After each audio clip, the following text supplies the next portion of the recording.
Hello guys, welcome to another moved schedule stream. Hi, hello. Today we're playing a visual novel. It gets so lonely here. I don't know what you're saying, you guys. There's no horror tag on it. There's no horror. Why'd you say it's horror, but there's no horror? I checked. There's no horror tag. This is just supposed to be a visual novel. Why are you saying it's horror? How is the League of She Games? They won 3-0. Yeah. But yeah. There's no horror here. I know there's no horror here, guys. From what I've seen, as far as I know, there's a visual novel about yanderes. Okay, so it's as horror as a yandere can be, but there are no ghosts. So that's all right. Oh, also, guys, does it look better if I use this layout? Getting gaslit into horror. See, the stream is weebly today. Yes, it is. We're doing a visual novel, and I saw the art, and I thought, that's kind of cute. And then, well, you know, I don't know what else to play, and I thought, you know what, let's have a different thing, right? Is this better, this layout, or should I use, this layout? What's better? Because the visual novel is stuck in a 4:3, I think. Yeah, a 4:3 ratio. Have work, so lurk. Have fun at work. Thank you so much for the lurk. The other one? The other one's better? Okay. I'll switch back to the other one. Okay. Where's my switch back? There you go. All right. Okay. So, of course, this game has trigger warnings because of yandere. So you can imagine what kind of stuff would happen, you know? But as far as I know, there's no like explicitly shown gore, which honestly, I guess it's not that bad. I mean, I still have to put a warning, I guess, if there's like a lot of gore, but as far as I know, it's the typical obsessive romance thriller, maybe, kind of themes that's gonna go here. So just brace yourselves, okay? Also, I think it's Yuri. Well, I guess it's more like girl love because there won't be explicit scenes. As far as I know, the difference of Yuri and GL is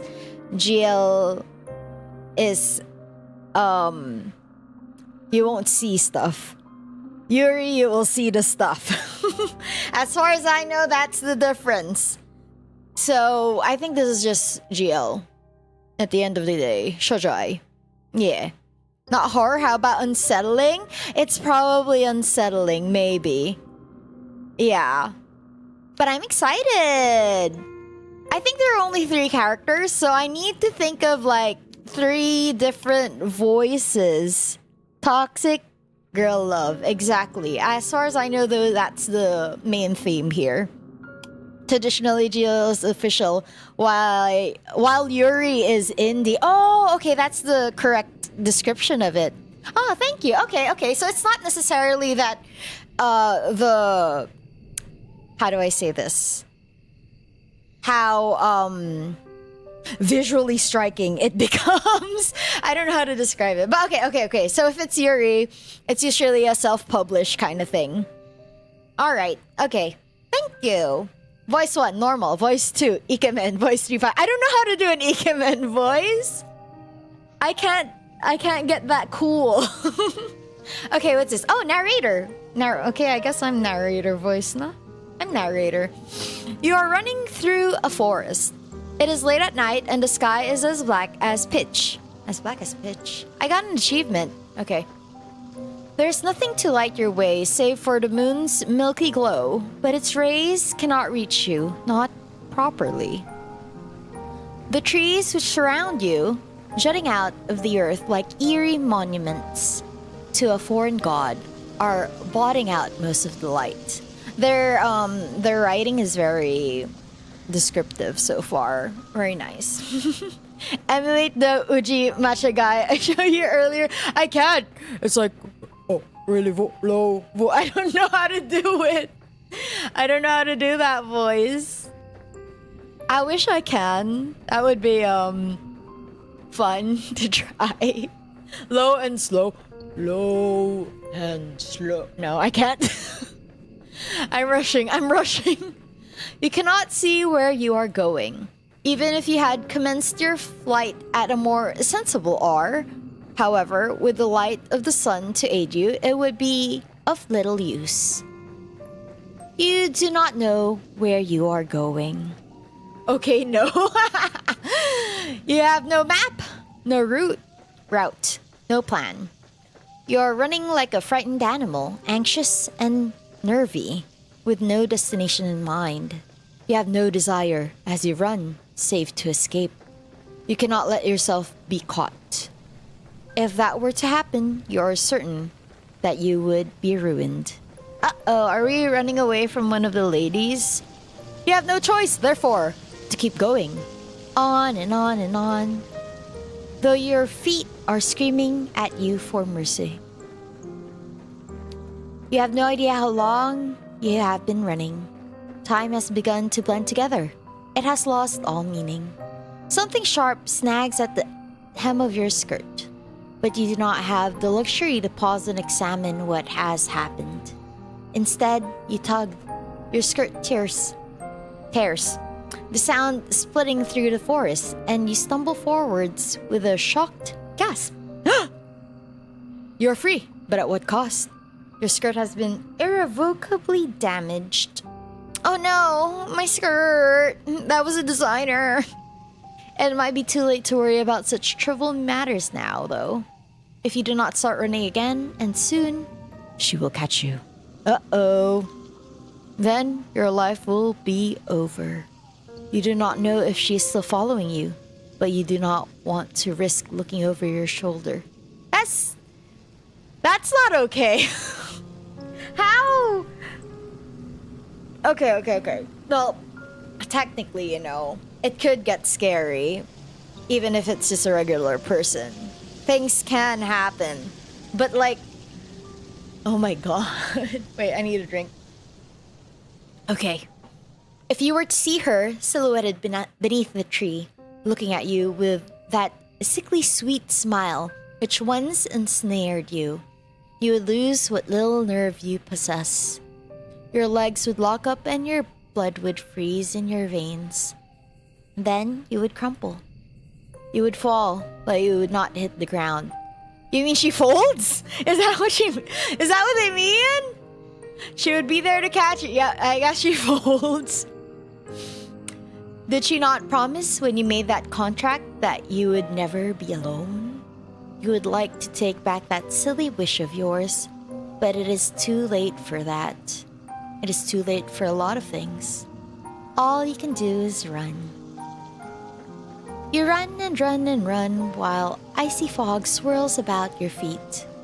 It is cold enough to sap the heat from your body, and you shudder from it. It feels as though you are drowning. It feels as though you're being buried alive. Your knees and your shins, meanwhile, are bleeding. You cannot endure much more of this. But if you value your own life, you must. Okay. Alright. You run and you run and you run until at long last you reach a fork in the road. There are three Oh no, I have to choose. There are three paths which split off through the forest. Well, 4 if you count the path down which you came. You cannot exactly double back on yourself though. Not when you have put so much effort into running forwards. You can only press on. The 3 paths are signposted, which is something of a strange sight given you're so deep in the forest. Dark though it might be, you have grown accustomed to the shadows. You can just about pick out the writing on this old, dilapidated signpost. Curved and slanted though it is. Your fate, if you will forgive me for sounding cliché, is in your hands. Now I wonder, which path will you take? Oh! I think I have an idea. Okay, so I read a little bit, not a lot, but I've seen like some stuff, and I think I know what happens when I go here, or I think I know who the characters are in each. So, yeah. I think I know the character for each, and I'm gonna start with the village. Because technically, if you are running away... Oh, wait. If you're running away and you're already bleeding, wouldn't you want to go to a village? I already know what the lady looks like here. But let's look at it in a survival point of view for now. Okay? Survival point of view. I'm injured. I'm bleeding. I'm cold. I will go to the village. So you want to go to the village? Good idea. Let us see what further trials await you there. This night is far from over. As much as you might wish it was, there is still much and more to discover. I wonder what will happen next. You follow the path which leads to the village, supporting yourself on weary, aching limbs, which feel ready at any moment's notice to snap at the knee beneath the burden of your weight. The soles of your feet are screaming at you. You need to lie down, and quickly. You only hope as you continue to run that you will find a suitable residence in which to rest at the village. Wolf? Wolf? Or dog? Hello. Is this a Chinese game? Feels translated. I am unsure, but wait, let me double check. It says available in English, Dutch, French, Spanish, Portuguese, Chinese, Korean. Why is it not available in Japanese? Russian and... I don't know the other one. It uses the same alphabet? Not alphabet. No, it uses the same writing as Russian, but not Russian. In case I missed it already, did you try about fishing demo? Yeah, I did! Addy, it gets quite, it's fun. The fishing mechanic is fun. The mystery part is interesting, but the fish are scary. Ukrainian! Okay, thank you. Approve or not approve? I think it's pretty good. I think I'm still kind of scared of it, but I think it's pretty good. And the fishing mechanic is really fun. Oh, wait, I don't know exactly who wrote it. The writer and programmer is Ebihime, but I don't know where Ebihime came from. Ebihime is... I don't know. Everything's in English, but I don't know if they are. But all of the stuff they type out is in English. I don't know.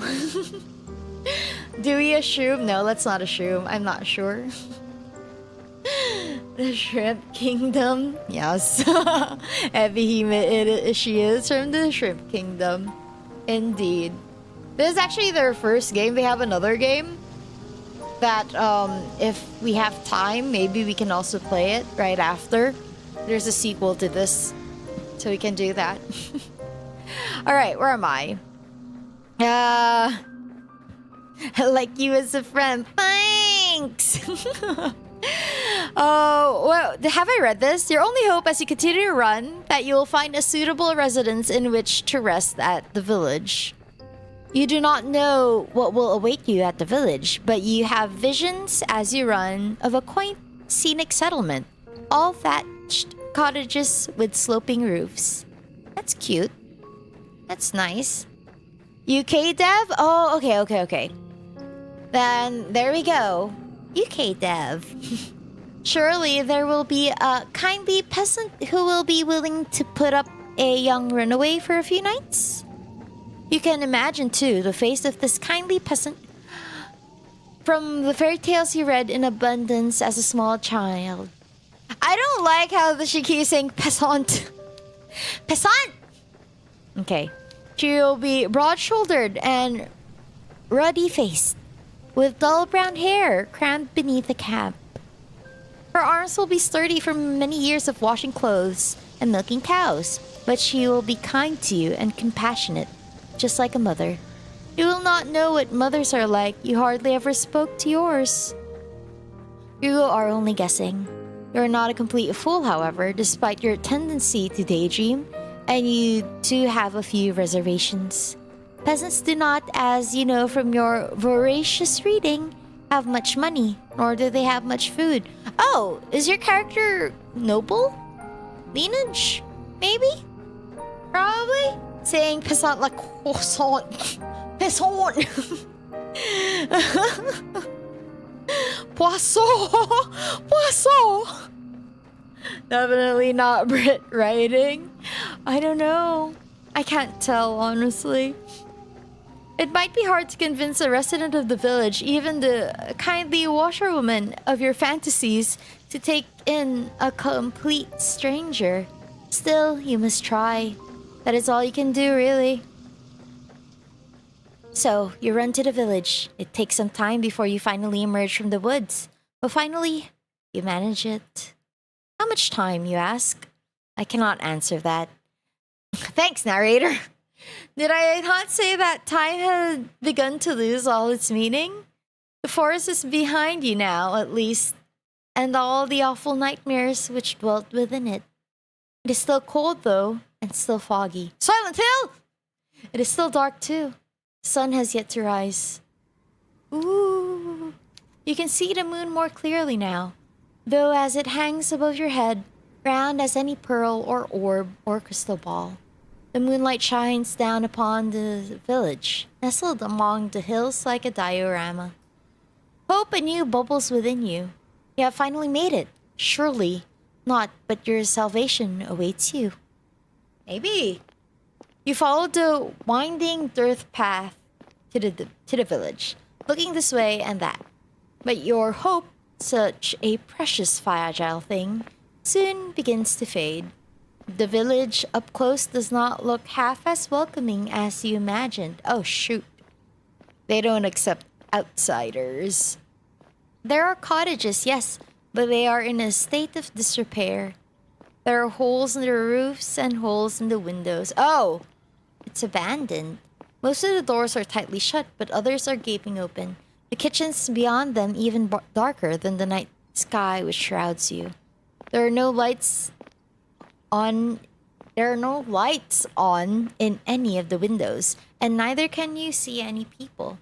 Insomniacs like you all at them.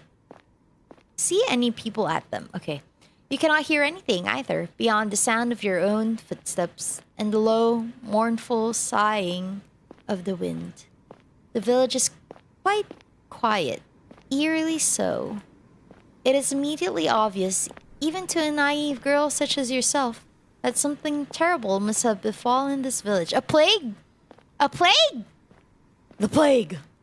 You know before you try your luck at one of the houses that nobody will answer you. There will be no kindly red-armed washerwoman to welcome you here, no matter how much you wish for it.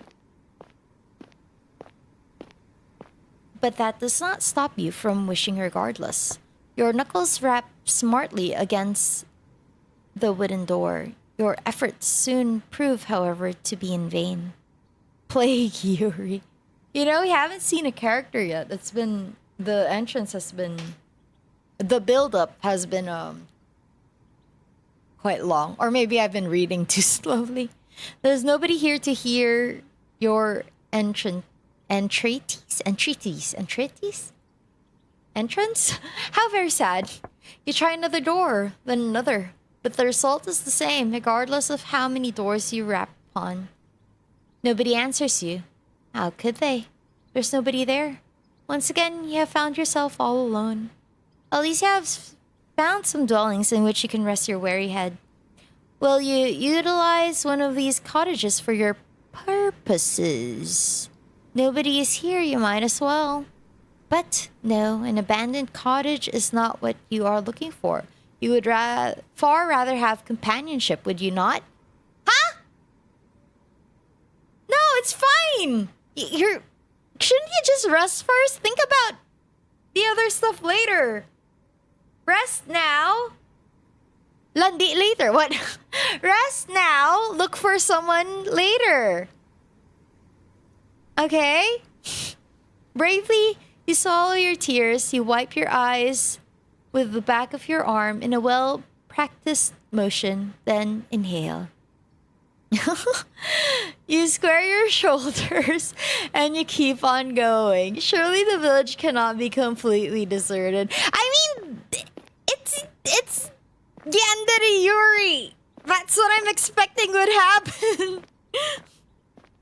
There must be one person here at the very least who can help you. That is what you are thinking as you resume your search. You flit from cottage to cottage with precious little to show for your determination until you make yet another discovery. This village, with its squat thatched cottages bathed in the moon's glow, has a church. Hello, welcome! Well, of course it has a church. The villagers who once dwelt here were not godless heathens. Not that their faith did them at all much good in the end. Still, the sight of the church soothes you over your overtaxed heart. You are so focused on your fantasies of a kindly washerwoman.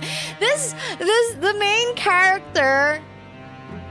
main character really wants to look for a buff washerwoman.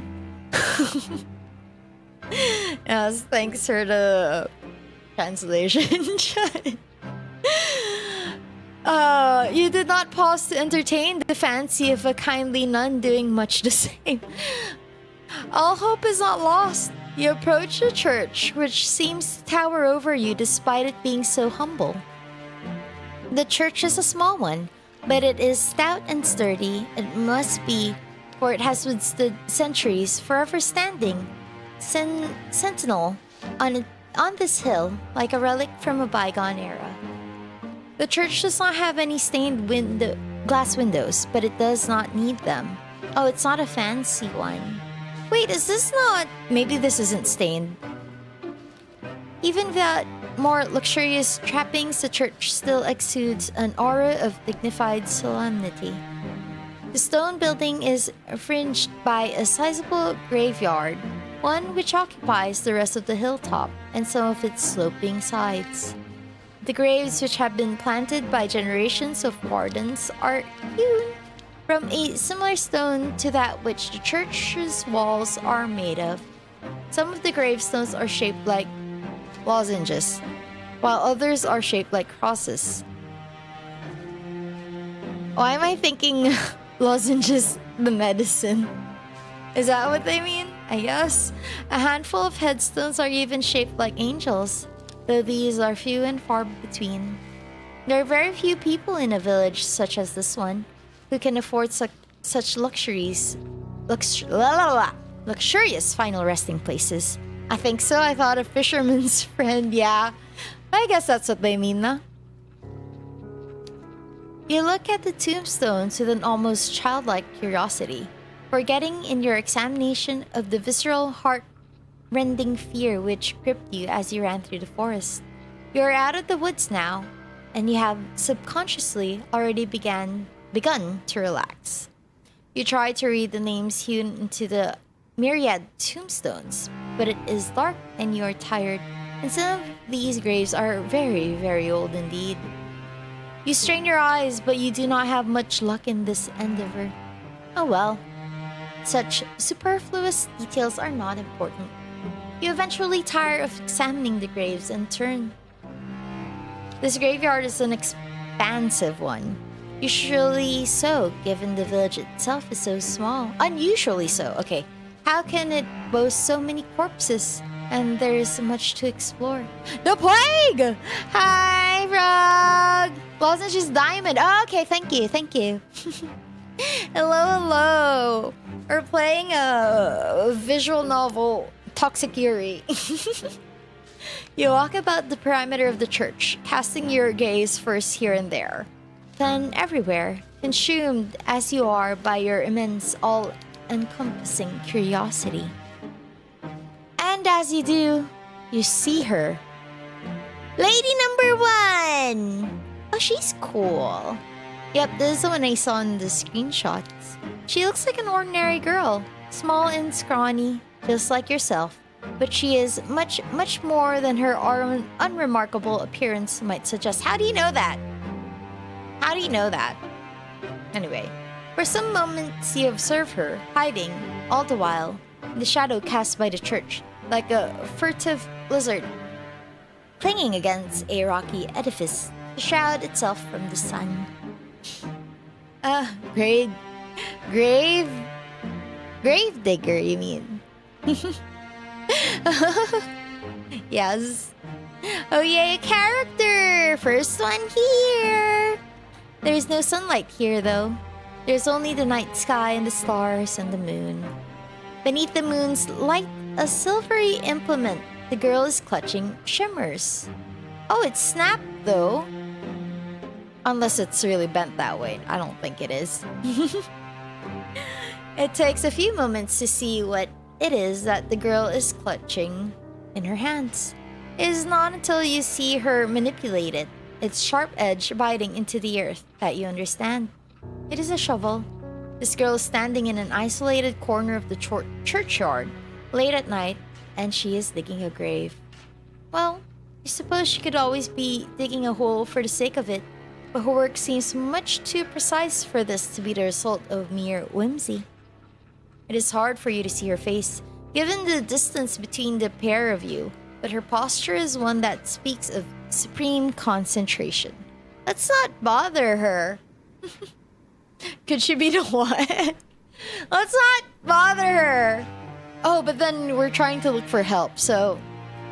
Okay, I guess we have to bother her. She moves slowly, mechanically, like a woman on a mission, driving the end of her shovel into the earth over and over. Her motions are regular enough to be repetitive. There's something hypnotic, almost, in the manner in which she attends this task. Should you risk interrupting her? Oh, I can choose not to. You're trying to look for help. Exactly, Chad. Wait, let's save. And then I'm going to not interrupt her. I wonder if we'll get a quick ending. Do you dare? You get the feeling that she would not appreciate it. The shovel in her hands, meanwhile, is rather hefty. If she wished it, she could cause you no small amount of damage with it. Cold anxiety makes your skin prickle. You do not know if you should risk speaking to her when she, in her dark cloak, with her shovel, looks very strange. But what do you have left to lose? You have come this far. It would be folly to turn back now. It is with this thought in your mind that you decide to approach her. Oh, never mind. I can't choose. Your footsteps are quiet. You have grown accustomed to slinking around like a cat, but they are not quiet enough. The girl's senses must be finely tuned, because she blinks. Then she turns.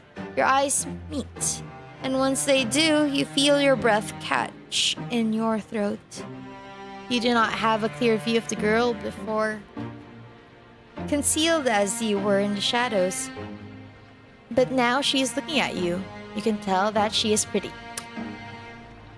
The main character is bleeding, tired, might be hungry, maybe. Probably full of dirt from running in the forest. And the first thing she thought was, hey, that girl pretty! Her skin is very smooth, and her hair, though obscured by a dark hood, is very fair. Her eyes, meanwhile, are a clear, cool blue like ice. Those eyes of hers, which are large with unease, are fringed with very long, fair eyelashes. She looks as though she has stepped out of the pages of a picture book. She is simply too perfect to belong to this world.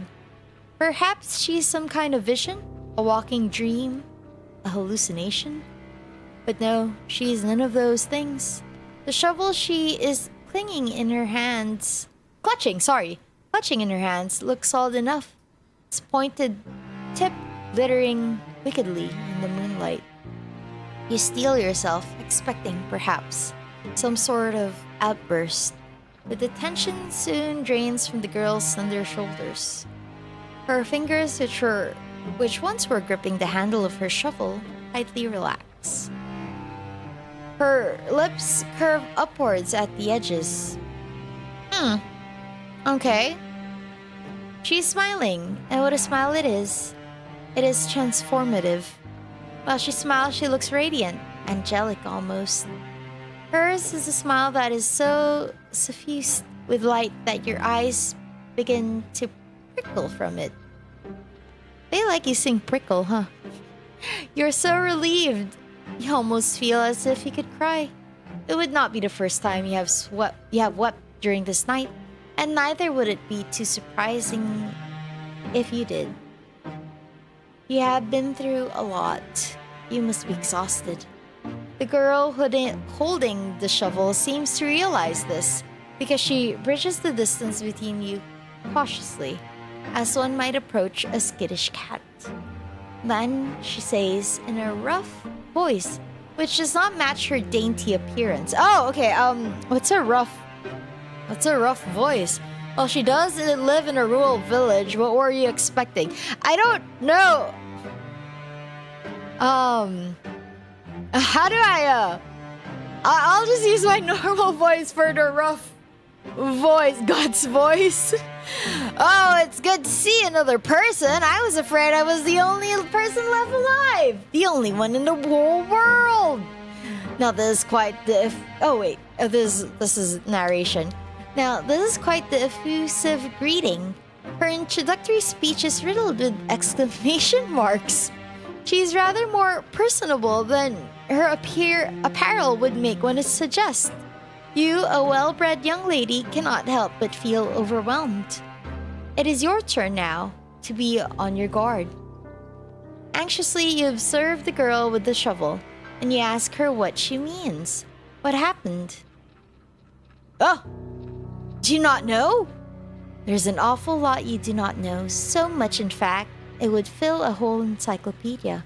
No, a whole library. You shake your head, ashamed at your ignorance, and the girl frowns. You mustn't be from around these parts. I guess I should have known. This village is a small one, and everybody knows everybody else. The girl's expression falls. At least they used to, back when there was still people to know. That ain't the case now, though. Not after the plague. Plague! Plague mentioned. There was a plague? That would certainly explain why the village, when you walked through it, was so quiet. Did everybody else succumb to this mysterious illness? That's right. It's just me here now. I've not seen another human being in a long, long time. It gets so lonely here. Title drop! Now, that is an interesting turn of phrase. It catches inside your head like a burr. Oh, okay. Credits! Fade to black! Have you heard it before? You do not have much time to ponder this, however, because the girl takes a step towards you. Oh, but where are my manners? They must have gone rusty after being on my own for so long. My apologies, miss. You look like you've come a long way. You said you were a traveler, yes? Did I say that? I don't know. And your hands are very cold, just like ice. Would you like to come inside? Maybe have something warm to eat? And to drink? My home's small, I'm afraid, and my food ain't nothing fancy. But I'd be more than willing to share. It's not every day another girl stops by, especially not one as pretty as yourself. I'm feeling very blessed. Huh. The girl laughs, a carefree, airy, soft sort of a laugh which does not match your initial impression of her. An airy laugh, ha ha ha ha ha! Like that? You thought when you saw her among the graves that she would be more distant somehow and more mysterious. Perhaps you're mixing her up with somebody else. Oh! You're still unsure if you can trust this girl, but her invitation is an appealing one. Hand holding! Too early, too early. It is much more appealing, certainly, than spending the night outdoors in the cold, kipping on the graves. What are you, a romantic poet? Please, you make a show of pondering the girl's invitation. At the very least, you do not want to appear too eager, but your acquiescence is, alas, an inevitability. Why would you ever refuse her? She's the first friendly face you have seen all night. Without her, you would be all alone. I am dead. This reminds you of Dark Souls somehow. Is it the hooded figure in Majula? It's the palm print.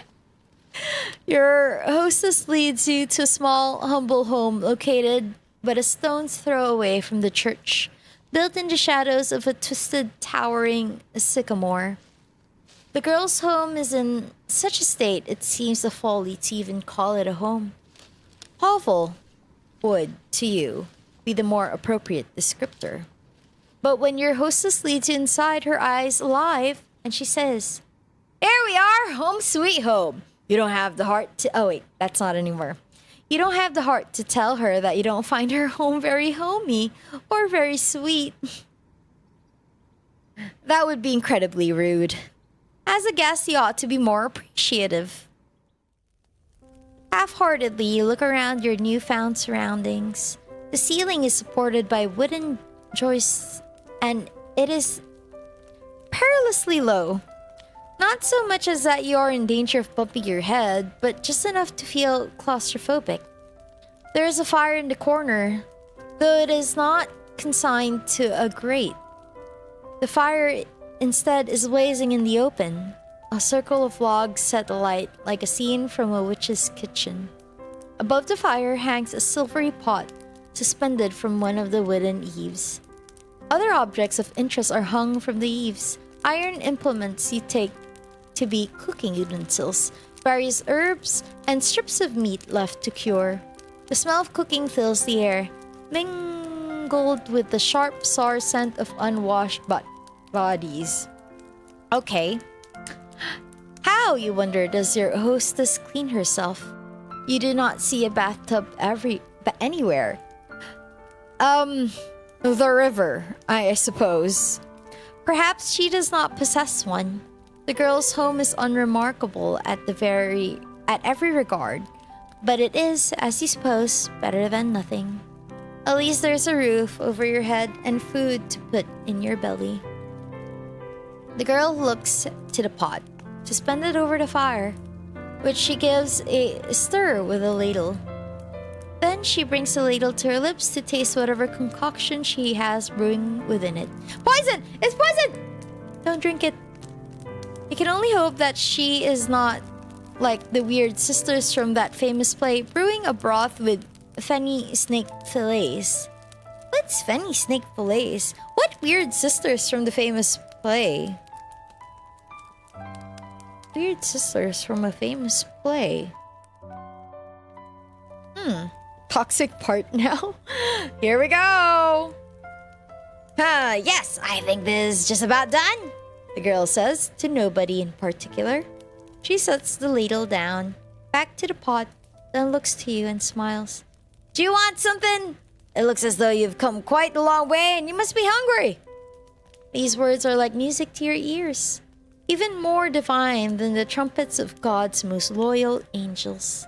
You're so hungry, you could eat a horse. Not that there are any horses in the immediate vicinity. You express your interest to your hostess, who smiles in response. Macbeth. Oh. Okay. The ones that gave the... Is it that one? The ones that gave the premonition to Macbeth? No, not premonition. What's the word? I forget. The thingy future thing. Words. Okay. I thought you'd like the sound of that. Just give me a few moments. Your hostess retrieves 2 earthenware bowls from a cupboard with rickety hinges, into which she pours 2 hefty helpings of whatever it is she is cooking. As the weird sister scene starts with them cooking. Oh, I actually didn't know. I didn't know about that part. I didn't know they start with cooking. I just know the vague details of it, sadly. Because at school, we weren't required to read Macbeth. The one we were required to was, of course, Romeo and Juliet. And, what's the other one? Midsummer Night's Dream. I should at least watch a Macbeth. I should. The one that had, I know there's one that had Fassbender. I forgot his full name. Fassbender as one of the actors. All my Macbeth knowledge comes from The Simpsons. Hey, at least you have some, right? I want to watch the one that has Fassbender. Midsummer is fun from what I remember. Yeah, and it's so weird. And there's lots of fairies. Okay. This she serves with bread, which is so hefty, it could be used as a murder weapon. The bread is hefty? Oh no. It's not much, I'm afraid. It's only soup and bread. It should take the edge off your appetite, though. You thank your hostess for her hospitality, your stomach rumbling all the while. The soup does not look like anything you would typically consume, but the soup's poor presentation does not dissuade you. It is true enough that people eat first with their eyes, but when one is hungry enough, one becomes obliging enough to eat almost anything. Why else do you think that people, when stranded upon this desert, whoa, I'm hungry, desert islands, will resort to cannibalism? Hi, Polly! Hello! You're in Twitch today! Hi! Welcome! I'm just playing this little visual novel. Toxic Yuri visual novel. Humans are creatures of necessity. You like to wrap yourself up in pretensions, but in actuality, you are not much better than animals.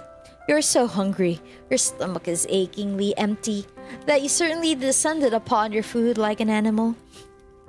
Your teeth glint, your incisors gleam, and soon you have consumed all that your hostess has offered you.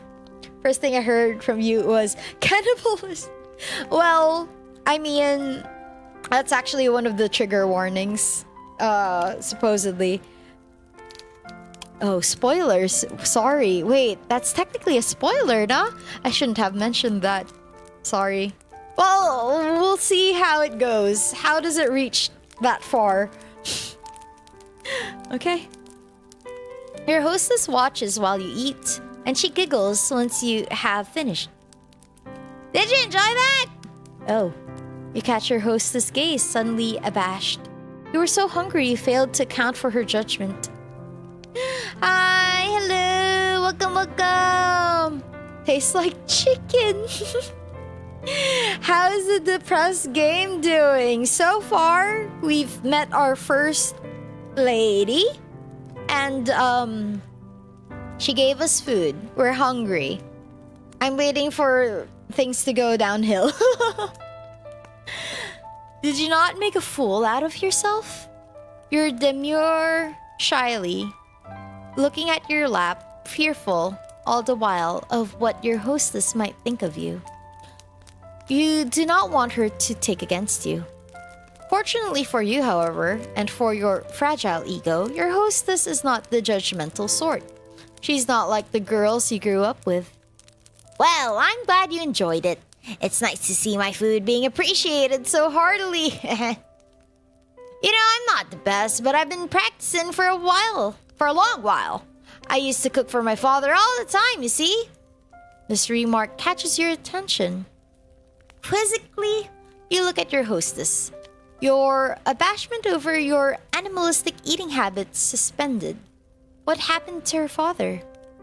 It seems a grim thing to contemplate after having eaten, but didn't your hostess mention something about a plague? Yes, your hostess says, her voice soft now and serious. That's right, there was a plague. And what of the village? What of her father? They're all gone now. Gone? Yes, you see, your hostess rearranges herself upon her chair, one slender leg folded over the other. Then she begins her tale in earnest. Oh, okay, wait, let me take a drink and do the tale. How's my night been? I had a lot of work, and I'm so glad that I get to play now. I had so many things to do for work. I'm so glad I found this nice, free visual novel. Like other girls. Work! Work! My family has a history. We've lived here for centuries. By the church, so we can tend to the graveyard. So this abode is centuries old then? It would certainly explain the dirt. My father used to prepare bodies for burial back when he was alive. He built the coffins and he dug the graves. And he lowered the coffins into the dirt. I know it might sound like an awful job, but somebody's got to do it. There's no sense... Oh wait, never mind, she's still talking. There's no sense averting our eyes from death. Not when it happens to the best of us. It is a noble profession, one that's been handed down in our family for generations. My father's father was a grave digger, and so was my father's father's father, and my father's father's father's father. What would her last name be if that was the case? Especially in this era. Graves. Her last name is now Graves. Digging graves is in our blood. It's who we are. My. That was a surprisingly pretty speech coming from a girl who lives in the countryside. A girl who is without much in the way of education. Graves mentioned opens deadlock. Oh, posture check, thanks. Okay, let's sit down properly. Surprisingly, not shrimping too much. She looks like Silver Graves, yes. It is apparent just to listen to her and the way she slurs her syllables together that she has never had an elocution lessons. Not like you. It's I guess like speech lessons? Eloquency, I guess? Yeah? Style of speaking, especially in public. Okay, public speaking lessons. Alright. There is a determination, however, to her, and a pride in her genealogy, which gives her a respectable aura. You cannot help but be impressed. So, you ask your hostess, does that make her one in a long line of grave diggers? Yes, your hostess, the grave digger, says, that's about right, though I was never supposed to be a grave digger myself. It's not a woman's profession. That's what everybody says. My father didn't mind it, though. He taught me everything he knew, and then some. Technically, there's a lot of embalmers that are already women. But maybe at this time, that's not what they wanted, right? Electrocution, but less severe, trust. I might be a woman, but I've plenty of upper body strength. I can dig a grave just as well as my father could, without breaking a sweat. To the despair of my mother up in heaven, I'm sure if she were still alive, she'd rather I focus on more feminine pursuits, like basket weaving or sewing, to better attract a suitor. Not that that would do much good now. There's nobody around here to court me. Not for miles and miles. And what happened to her? Oh, sorry. And what happened to her mother? She died when I was very young, during childbirth. I was only 5 years old. Oh well, you have a sibling! You can relate to her, at least upon this point. Your parents are not dead, at least. Not as far as you're aware. But you have not seen them in an awfully long time. I thought she was gonna say basketball. Ah yes, the feminine pursuit of basketball. Of course, of course. They sent you away as soon as you were old enough, and they never once bothered to check up on you. Oh! For many years, there have been no letters, nor any visits. Oh! I forgot to ask, how's the volume of the game? Is it alright? Hopefully it's not too loud, no? You offer the gravedigger your condolences. Audio good? Nice, nice. You do not know if they will help, but you feel like you cannot say nothing. That would seem heartless. The gravedigger, however, does not seem too upset by this turn of events because she smiles, albeit somberly. It's alright, it was ages ago. I don't remember her too well. And I've never really had the luxury of sitting around feeling sorry for myself. I had too much work to do. Around the house, you ask? That, too. I was the oldest child, so it was my job.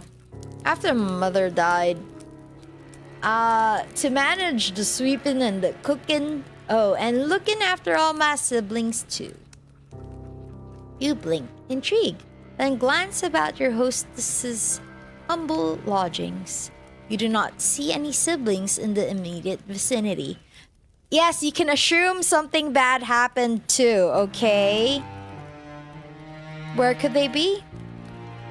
The gravedigger must have noticed your roving eyes. You are not being exactly subtle, because she shakes her head.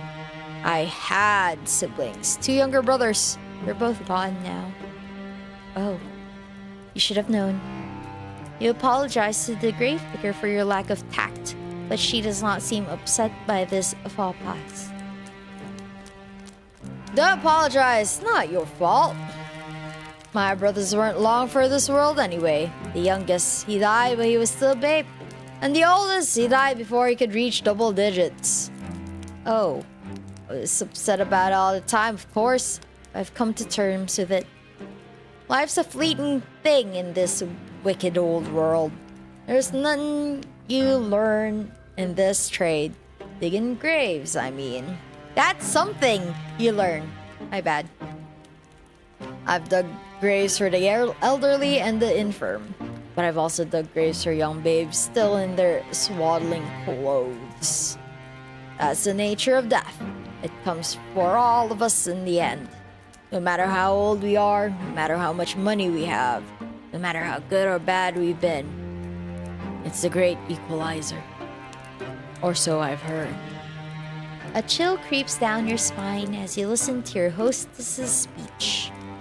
She's not wrong, but the inherent mortality of all humankind is not something you wish to contemplate.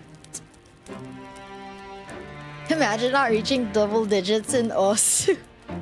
I'm very bad at Osu. I've tried. I'm so bad at Osu. That must be me. No need to imagine on my end. It is too disturbing. For the longest of times, my family was a small one. It was just my father and me. That was fine.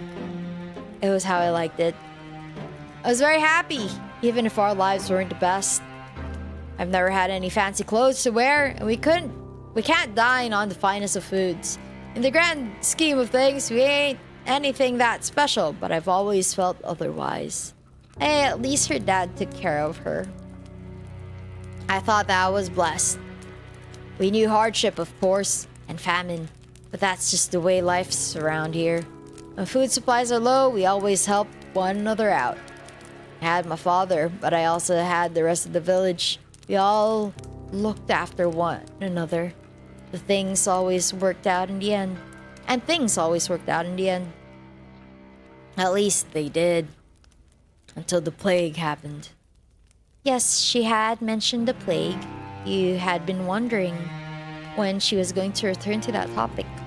You suppose that the plague is the reason that the village, as you traversed it, was so very empty? You'd suppose right.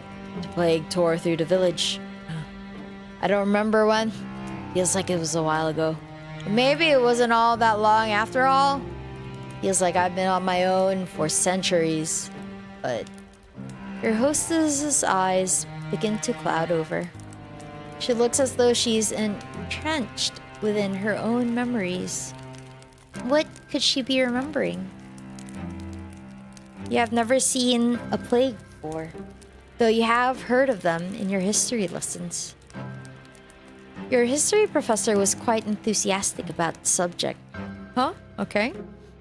She talked about piles of dead bodies stacked up on the streets and stacked up in the wooden carts come to take them away with no shortage of aplomb. She was a strange woman, your history professor. The plague came very suddenly. There was no warning. One day, everyone was fine. And next, they were all dead. It is with no small amount of anxiety. Oh wait, that's not a... That's narration.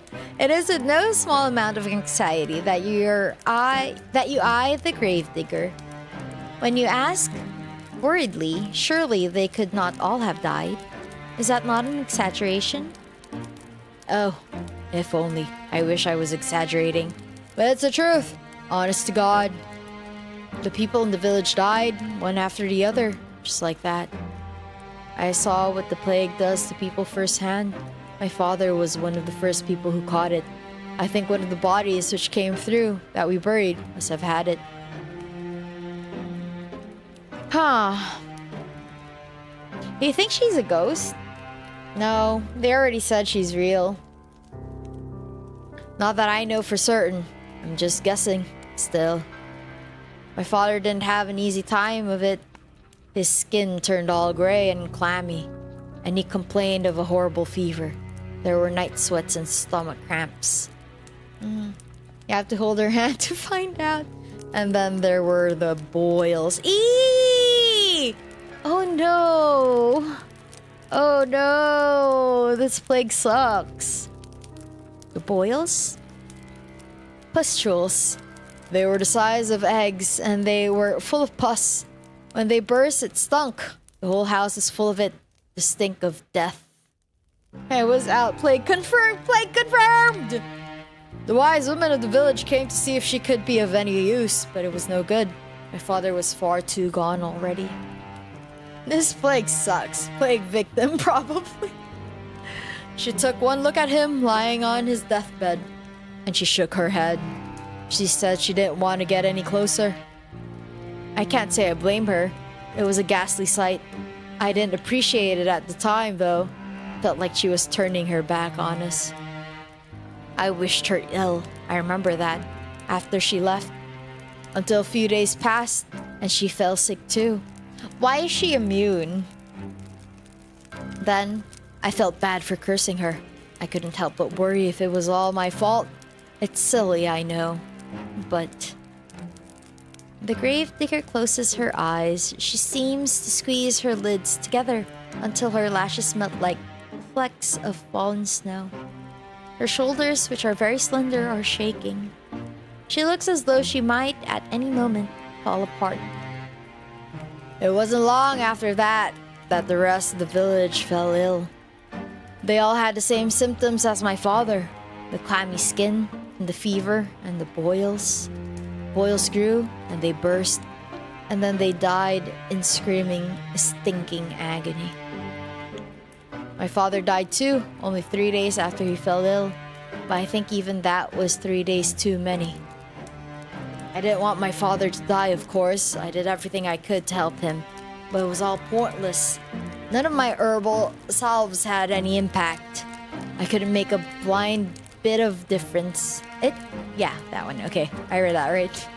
All I did was stand about his bedside, telling him it'll be alright, until his eyes sank into his skull like 2 black stones and his mouth dried out. During the last day before he died, he might have been a corpse already. He didn't look at me. He didn't speak to me.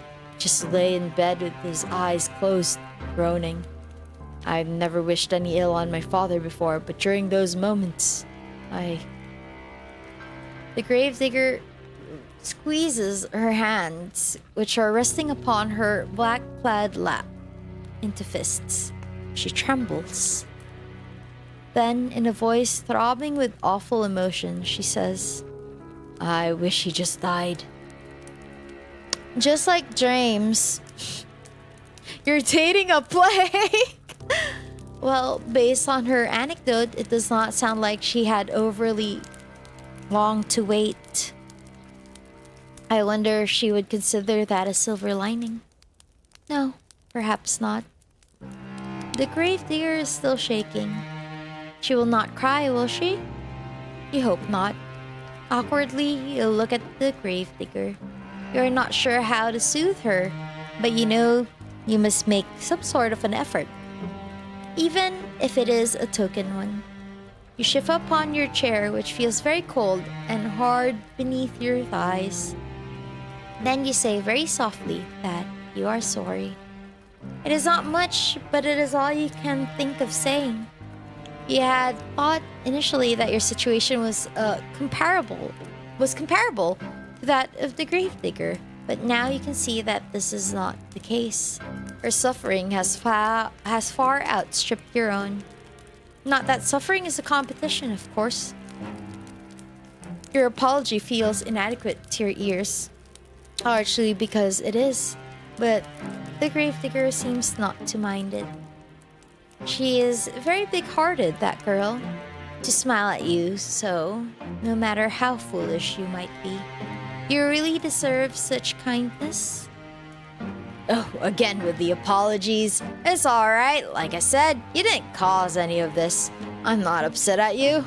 I'm just recounting what happened, is all. I do wonder, though, why I never fell sick myself. Dun dun dun! I thought I was going to die, so I already prepared for the Reaper to come and take me away. But maybe he wasn't interested. Maybe he's already satiated his appetite on all the others. That, or maybe he thought he'd have to leave me alive for practicality's sake. With my father gone, who else would tend to the dead? I was the only person left by the end of it all. So as I had to bury the people in the village.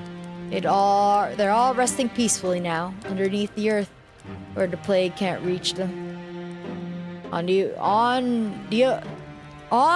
the one hand, I'm happy for them. They were able to escape from all the suffering. When I think about all the people I've lost, though, the gravedigger tenses. Then she sniffs.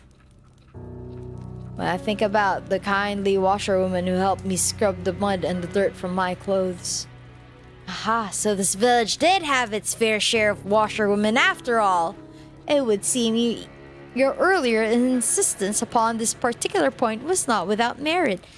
The MC is...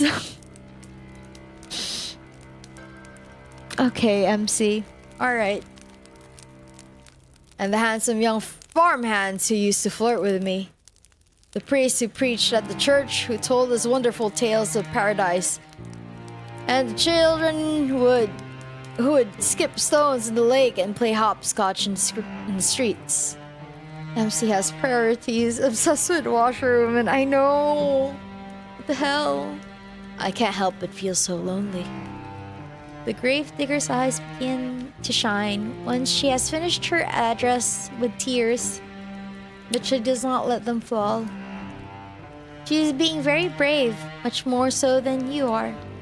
Anxiously extend your hand towards her, meaning to... What? Give her a hug? You do not know her well enough. Pat her head? That would be infantilizing. Squeeze her hand? Perhaps that could be misconstrued as a romantic overture. And that is the last thing you want. Yeah, she wants a washerwoman. You endured more than your fair share of teasing over that. You sit there for a few moments, paralyzed by indecision, as the gravedigger poorly suppresses her sniffles.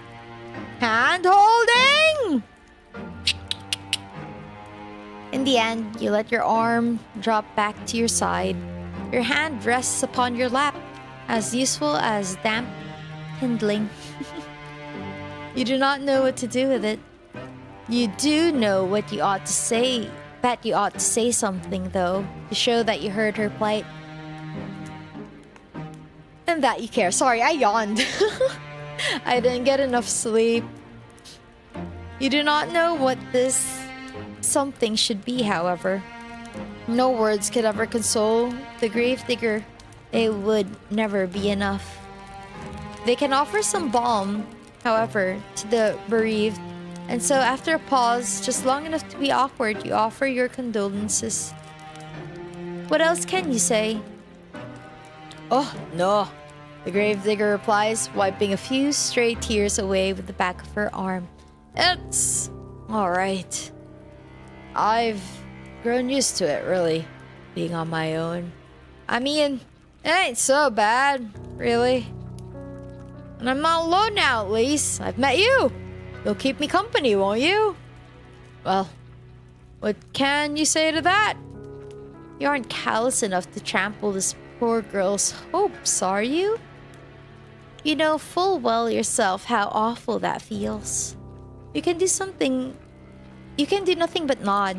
A response which makes the girl smile more widely still. That's wonderful! I know you're just a traveler who's passing through, but I can offer you bread and board until you leave. Have food enough and a spare bedroom. I can make it up for you right now. You must be tired after your long journey. Just give me a moment. The gravedigger rises to her feet in a flurry of excitement and retreats. You watch as she departs, a little too eager to please, and frown. The girl's home is a small, humble one with a low ceiling and slanted walls. Am I being picky? The MC is being picky. You cannot imagine such a small dwelling possessing a spare bedroom. The so-called spare bedroom is, in all likelihood, the room her father slept in before the plague carried him off. You do not think that you would much like to spend the night in the room of a dead man. But what choice do you have? You are tired, wretchedly so. Why, it is all you can do to keep your eyes open. If she's not a washerwoman, I don't want her, MC. My god. While you were running through the forest, desperate to escape your pursuer, you had no thought in mind beyond finding some safe sanctuary in which you could recuperate.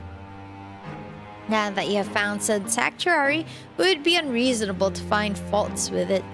Don't be picky. You ought to learn to be more thankful for what you have. Oh, I'm yawning a lot. The coffee is not coffeeing.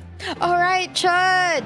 I was gonna order the pink elephant, but I was running out of coffee already. And oh, hydrate. Thanks, guys. I was running out of coffee already, and the pink elephant one was for pre-order. So I was like rushing, and then Candid had next day delivery. So I got Candid, and oh, sorry, coffee talk, guys. Coffee talk. The MC is well off and fantasizes about a common life but doesn't do well with the reality. Yep, true. That's true. So I got Candid. I got the cereal thingy. And then I drank it and I was like, why does this taste so basic? I it tastes like normal coffee. I got used to the other coffee. I got used to the fruity, tropical fruit ones. So I was like, oh no. And then I was like, maybe I should try the blueberry now that I'm looking for something that's not basic. Anyway, sorry. That went on a tangent. What's this game? This game is called It Gets So Lonely Here. That's literally the title. And it's a free visual novel. That's Yandere Yuri. Visual novel. Just get Doughy Egbert's instant coffee. You feel basic now? No. I mean, no, don't feel basic. But like the flavor is like what you expect coffee to be. It's just that. Eyes palms, eyes closed. Oh, my eyes are closed.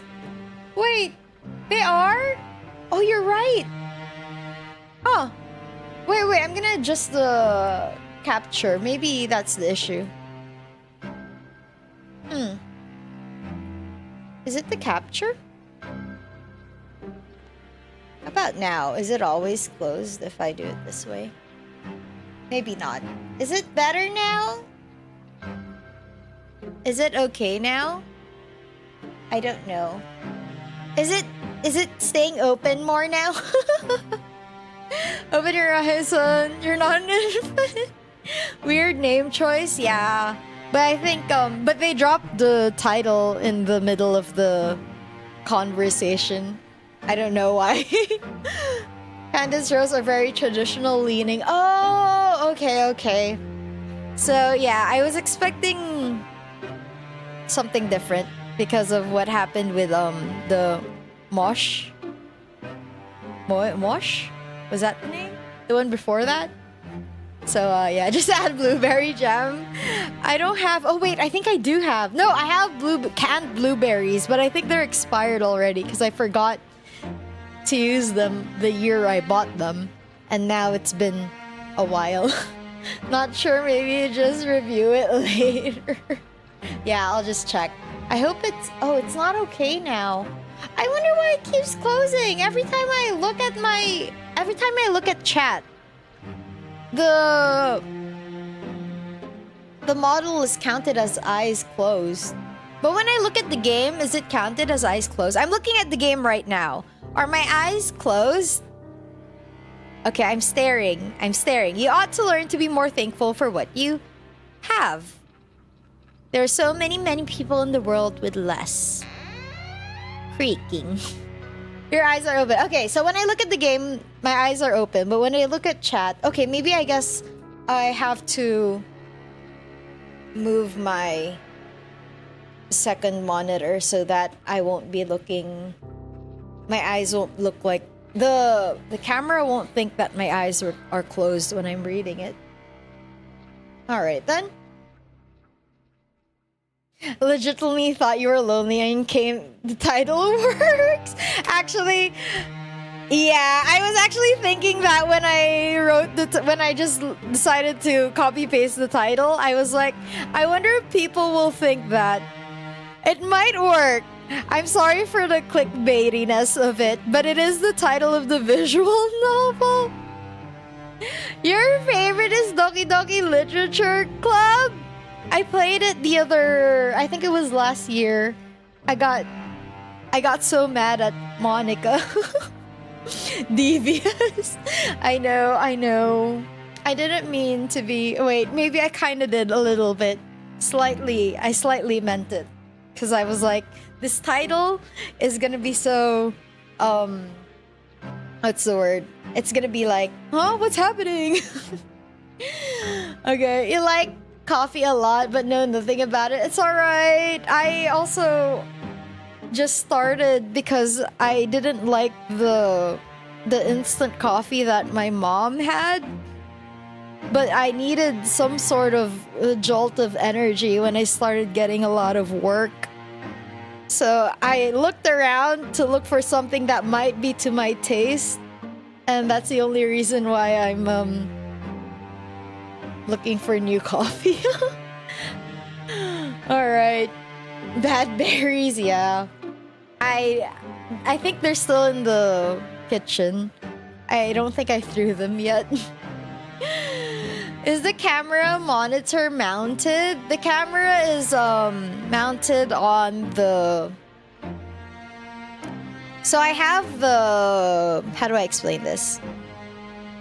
I have a dual monitor mount.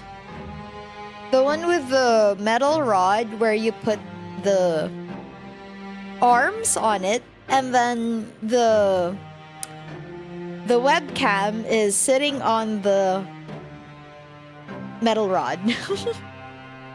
That's the one that's how it worked. Like a second best girl, and then Red Bull sponsored you. What? I don't know if I can handle like straight up energy drinks though, because they have like really high caffeine. And I dilute my coffee quite a bit because I have a hard time sleeping after. So I just need a little bit, just a small jolt of energy. Swatson's coffee stash. Yeah, Chud is now my go-to for coffee suggestion if I want something different. Have a oh yeah, you told me the metal French press, but it's a bit expensive to just try every bean to see if I like him. I was just wondering if the camera could be positioned towards the middle point of the two monitors. Yeah, it is in the middle actually. So the monitors are like in the left and right side of the metal rod, and the camera mount is right there in the middle. But somehow, only for today, because that wasn't a problem in the other streams, right? Only for today, it's not registering my eyes properly. I think it's because I reset my VTube studio. Oh well. Are we just playing to play? We're just playing to play, yeah. Oh wait, did I? Oh wait, back. Okay. Alright. The coffee guru, yeah. Try a frappuccino, never tried it too.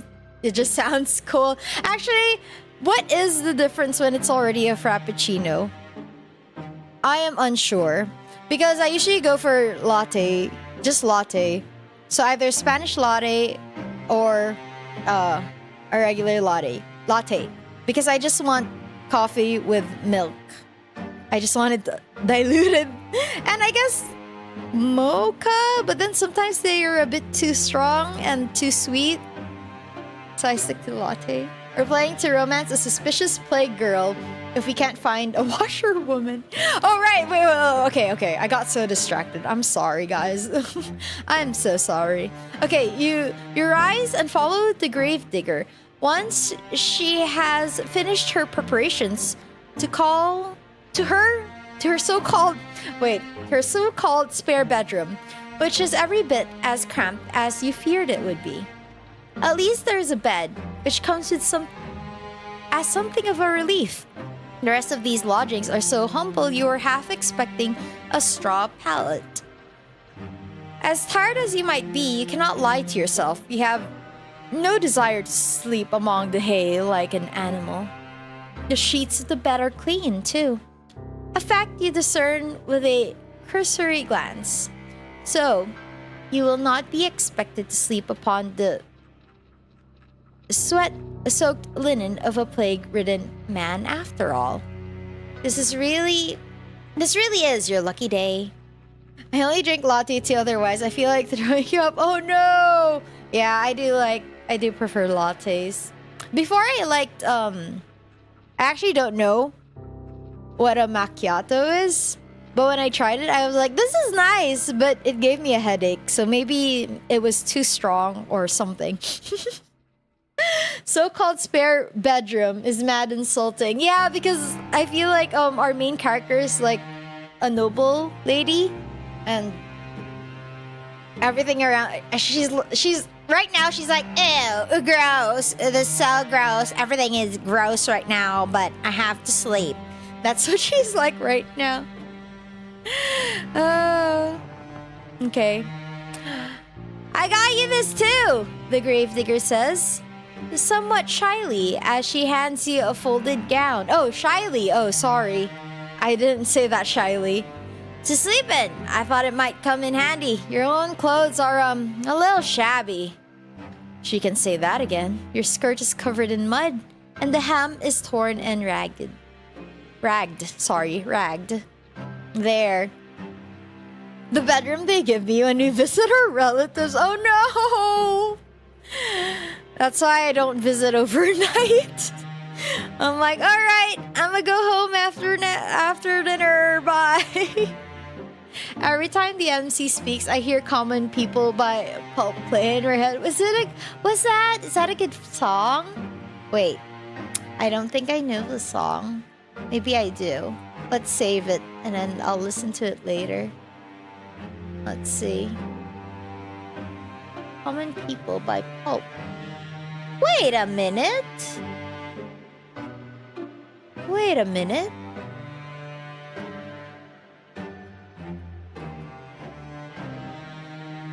Wait a minute. You know what? I can't. The music of the game is too loud. I can't hear it properly. Okay. Alright. The couch can be cold and refreshing sometimes. If it's a really good couch, yeah. This nightgown is one of my old ones, so it suffered a bit of wear and tear. I hope it'll fit alright. It's clean if nothing else. You accept the nightgown from your benefactress with words of thanks. You want to sound appropriately appreciative, but you cannot mask your fatigue. Weariness overcomes you, and you yawn, a fact the grave digger does not fail to notice. Begging your pardon, I didn't want to keep you up. I'll be making myself scarce. If you need anything, though, don't hesitate to ask. I'll be happy to help. The gravedigger bows her head to you like a drudge, then hurries off, closing the door behind her with a thud. Tired though you are, you soon find that you rather miss your hostess's company. In the face of her good-natured smiles, you could almost forget all of the hardship you have hitherto endured. In her absence, however, your lodgings feel almost unbearably cold and inhospitable. You suppress a shudder, then unclothe yourself. You work as quickly as you are able, but your fingers are cold and they fumble with the buttons of your blouse. It takes you more time than you would like to complete this endeavor, but you soon have your shirt and your skirt dispensed with. You are too tired to fold them neatly, so you do not bother to fold them at all. Instead, you cast them carelessly upon the floor, as defiant as a sulky child, then put on your new nightgown. Your hostess's earlier warnings were apt enough. It is quite worn, but it fits well enough. It is more comfortable, at least, than your old uniform. You have endured worse. Oh! It was a uniform! Oh, was she in a boarding school? I think she was. Her parents sent her to a boarding school, I guess. Thank God, no visuals. Later, I think, well, since this is technically I think it's a one-person... Oh, wait. It's free. One person wrote and programmed it. They probably hired people for the visuals, but since it's technically owned by one person, they probably had to be under budget, right? Had to be in a budget. Graves or MC? The one that's what? Changing clothes? Oh, yeah. MC, I mean. MC must have been in a boarding school because they said that they haven't really been with their parents. Their parents sent them away.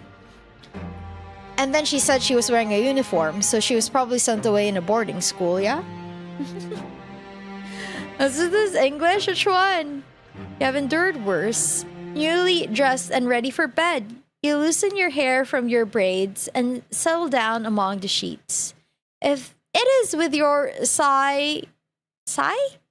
Oh, it is with your sigh you extinguish the weakly flickering candlelight which burns on your bedside, and with another sigh that you lay your head down upon your pillow. Though physically exhausted, you have to wonder whether you will be able to sleep at all. You can recall your previous dash through the forest in such vivid detail. Your heart is still pounding. That fear has yet to leave you. Perhaps it will never leave you. Your terror was such, it almost feels as though it has fused itself into your bones, into your very being. But your exhaustion is greater than your worldly anxieties, and soon it claims you. Your eyelids fall shut, and your breathing inevitably begins to even out. It is not long until you're spiraling through a dark, deep abyss, lost in Morpheus's kingdom. But your sleep, despite your wearied state, is not as restorative as you had hoped. What happened before the dash through the forest? Yeah, she didn't explain. She's just saying that she's running away from another lady. And that if she stops, she will be, she will fold. Is what I understood from what she's saying. With the way she said it. She was like, if I stop now and I see her, I will just drop down and fold. Morpheus! Okay. Your imagination has always been overactive, even at the conservatoire. You are frequently beset by dreams of the most vivid nature. The dreams that you have this night, lying beneath unfamiliar sheets upon an unfamiliar bed, are no less intense than usual. She doesn't want to fold the laundry, so she ran away straight into a plague-infested town. Yep, maybe. Fumbling under zero pressure. Yeah, it seems like that's how she described it. So she just ran away so that she doesn't fold. In your dreams, you're back at the conservatoire, the place where this adventure of yours began. Oh, they're gonna explain it. They're gonna explain what happened. You're wearing the crisp white blouse you once discarded and your gray, unremarkable skirt. Your hair is tied in braids and your eyes are downturned, forever focused upon your feet. You tried not to look at your classmates and you thought yourself fortunate if they do not look at you in return. Oh, was she bullied? She doesn't want... Oh wait, I already read that. My bad. You do not want anybody to notice you until that awful winter, that is, where everybody stopped paying attention to you for good. Nobody tried to trip you when you walked past them in the hallways. Nobody, in fact, so much as glanced at you. All of a sudden, there were no malicious whispers, no wicked laughter, no pulled hair, and no thrown objects. You were giddy with relief at first over this newfound means of tormenting you that your classmates have devised. But this little game, that of complete and utter disregard, continued, and on and on and on, as the days grew shorter and the nights grew longer. As the time passed, you began to fret as to the state of your own corporeality. Oh no, she started to doubt herself. What? You have a guess of where this is going? Uh-oh. Could anybody still see you? How ugly can we be? Surprisingly though, the lady earlier, the gravedigger, said that we were supposedly pretty. So, I'm not sure. I think maybe we were just bullied for being us. Could anybody still see you? Did you even exist at all? Then, at long last, you found it, quite by accident, the source of all your woes.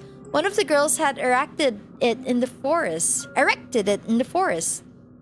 though through which you were sometimes bidden to jog for PE class beneath the shade cast by an old oak tree.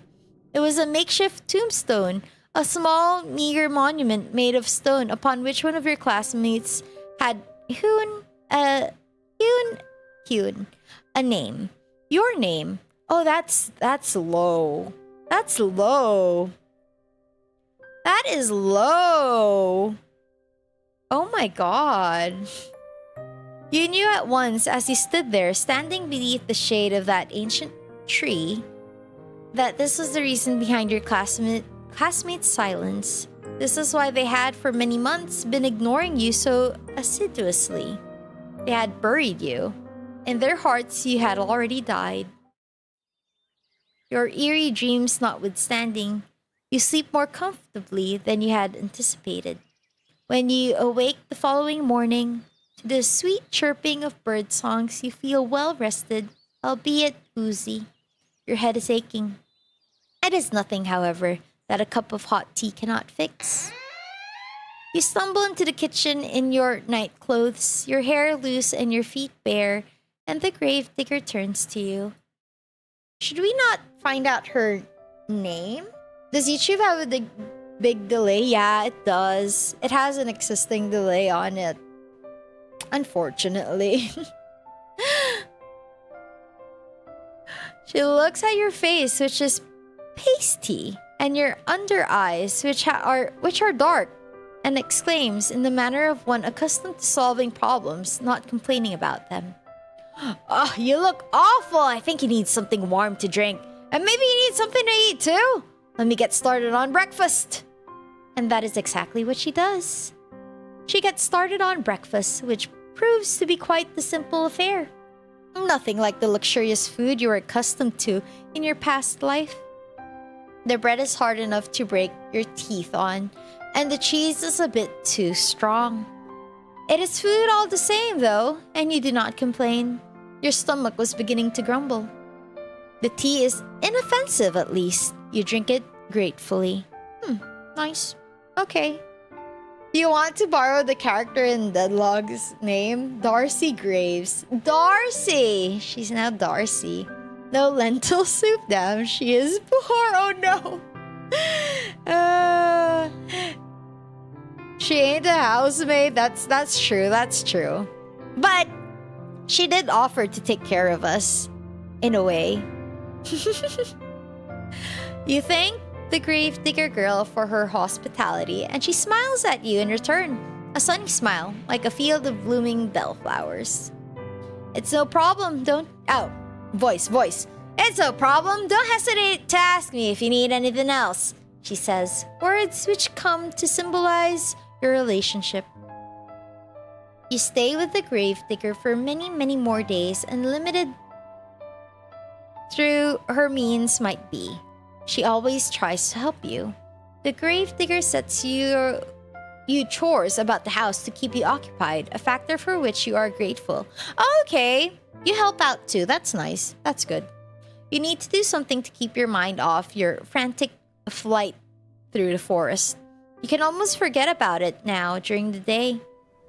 During the night, however, it returns to you, the sound of your feet against the foliage and the swirling fog. When you sleep, you're assailed by nightmares.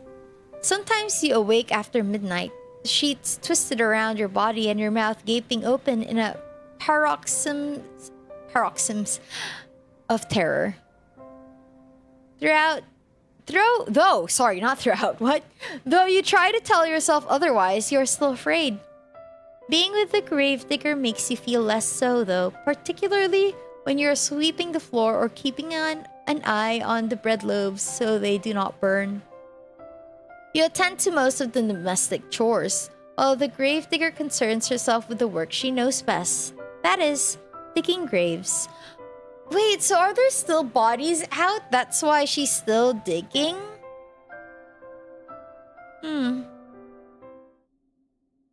Her Her dogged persistence when it comes to this pursuit intrigues you, so much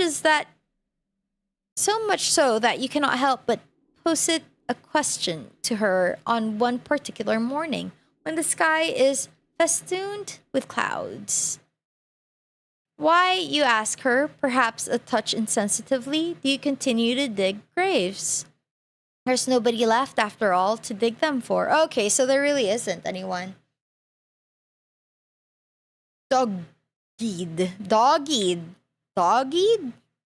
Very stubborn. I thought dog-eared as in, like, obedient. Hello, Pog. Hello. You have always been practical. and you cannot see the point in it. What's the point in it?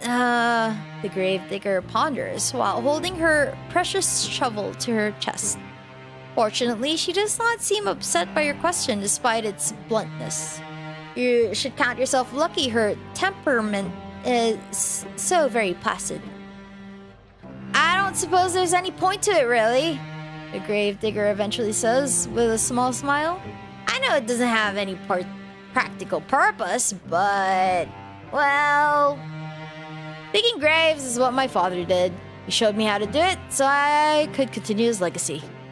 My father wanted to keep our family tradition going, and I suppose I want to do the same.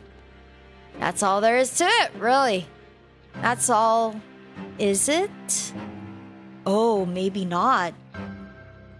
Hope you have a good day. So far, so good. The story so far is intriguing. I'm so glad that I got this game.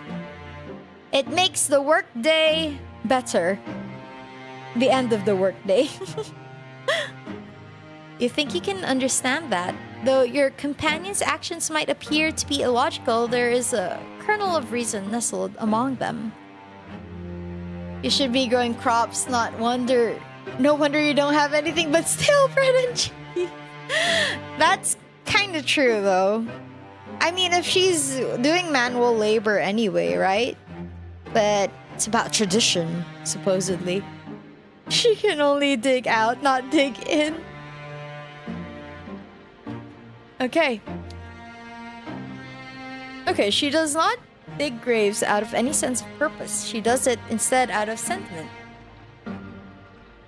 Besides, I have to do something to keep myself busy, don't I?